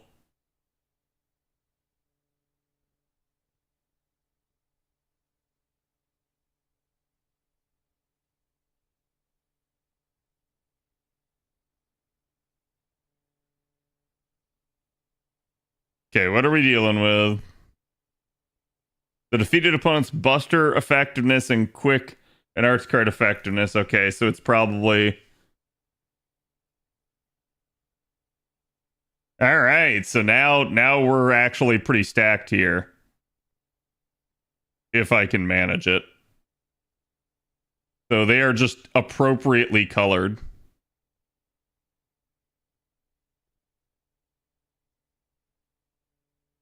Think I do it like that? I think it's the only real play I have.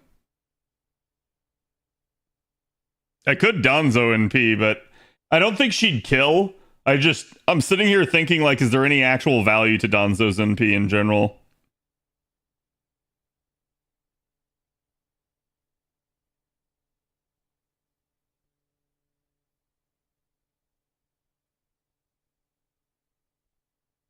It's a triple arts chain. What the heck, man?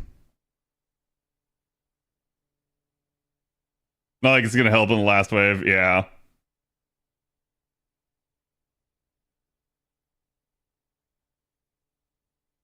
Oh no! Oh no! What the fuck, Donzo? Oh! I shouldn't have popped her steroid! Crap! That was too strong! What the heck, man? I didn't expect that. I think to make straight up healing viable in FGO, you would need to introduce some form of overheals. Yeah, max HP up would definitely be a thing. And it would definitely help out a lot of them, but until they do something like that, I just don't think there's much that they can really do at that point. Go for the triple arts, I guess. This is just going to be a pain turn because of this. Unless I get a lucky Kuro crit. And I didn't.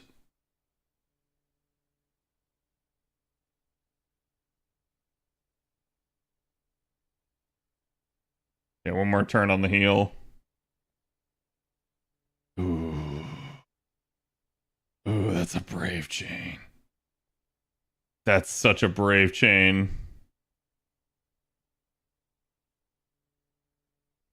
Yep, there you go. That's really good for her because Kuro's card performance all around just is solid. Okay, so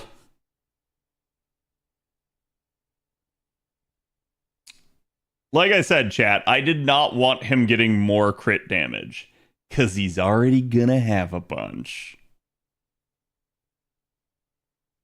I thought it would get rid of the arts attack resist, but I guess not. Becomes the same as Shielder. Okay.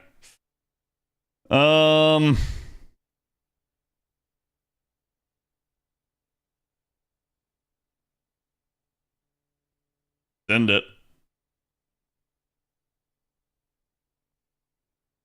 Oh, it did. Sweet. That's so weird that it waits until you're actually gonna fire it to do it. Yeah, I don't know why they didn't do that before.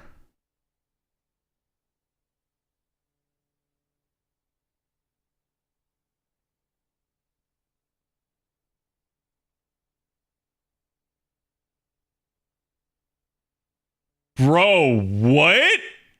What was that bullshit, my man? What the crap?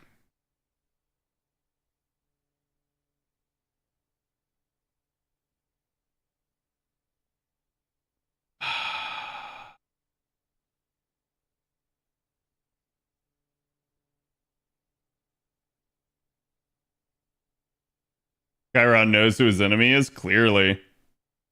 That's just freaking nuts.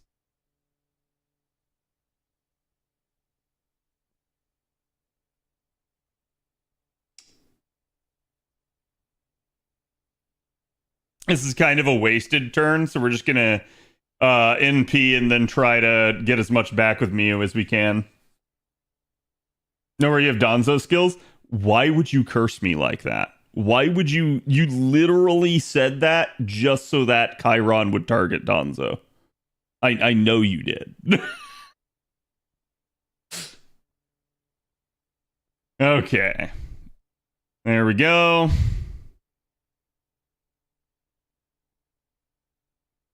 So he's actually vulnerable. We should be able to kill him this turn. At least the one card.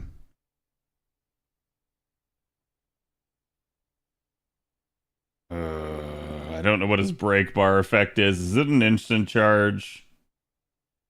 Please tell me it's not an instant charge.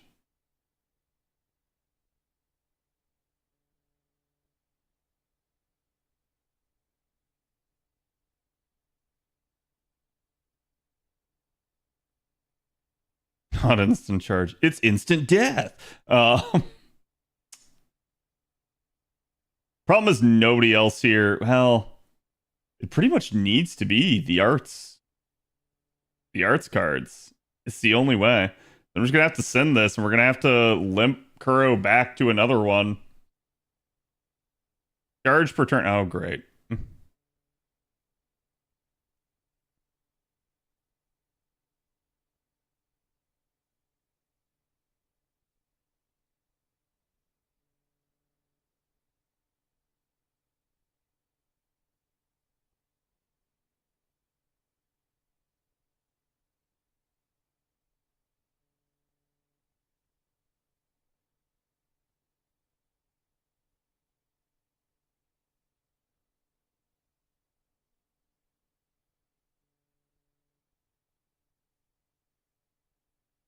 I mean, I can do this, but he's literally just gonna pierce it anyways.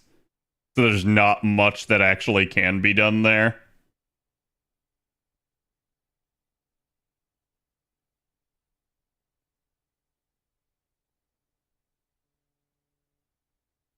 I farm for over 2 days straight and only have 150 while someone has 300. How? They might be more efficient. They might have gotten more drops. They might have actually somehow spent more time than you. Any number of ways.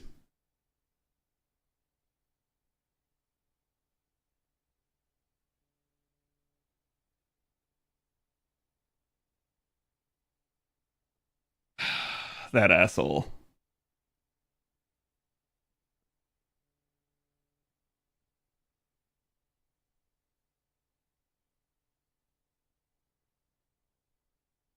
Give me that guts, baby.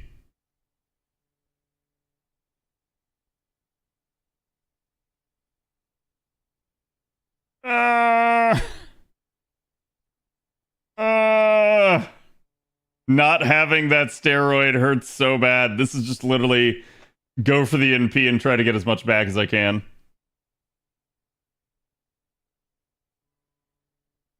Not sure hit, defensive buff removal. Oh, right, yes. No, you're right. I totally forgot about that. I don't know why. I always think he sure hit. And I completely forget he just straight up blanks the defensive buffs. Oh my god. Of course, she got weight roomed. Oh, thank god that crit missed. Thank god that crit missed.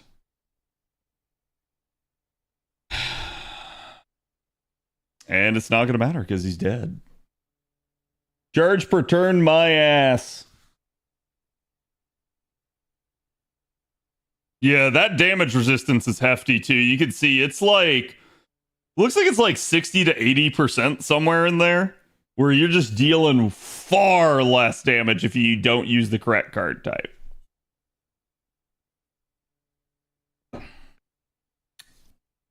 Was sure hit is pretty rude. Yep. And that was it. We did it, chat. We did all of the CQs on NA. And we still don't even have the story. And we're at 500 boxes. We did it. That was a long one. I did not expect those CQs to take that long. They were gimmicky. So it was what it was. That, and I definitely made it take as long as humanly possible. So it is what it is. Chat. It's past 11 already. So it's gonna be it for me. Let me see who is on tonight. Who we can give some love to.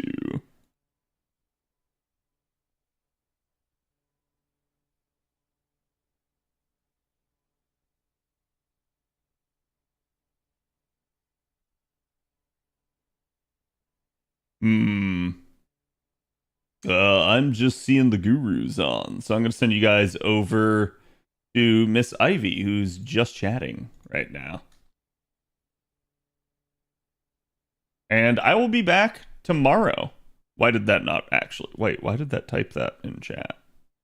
Oh, because there's a space. Oh. Bro, what?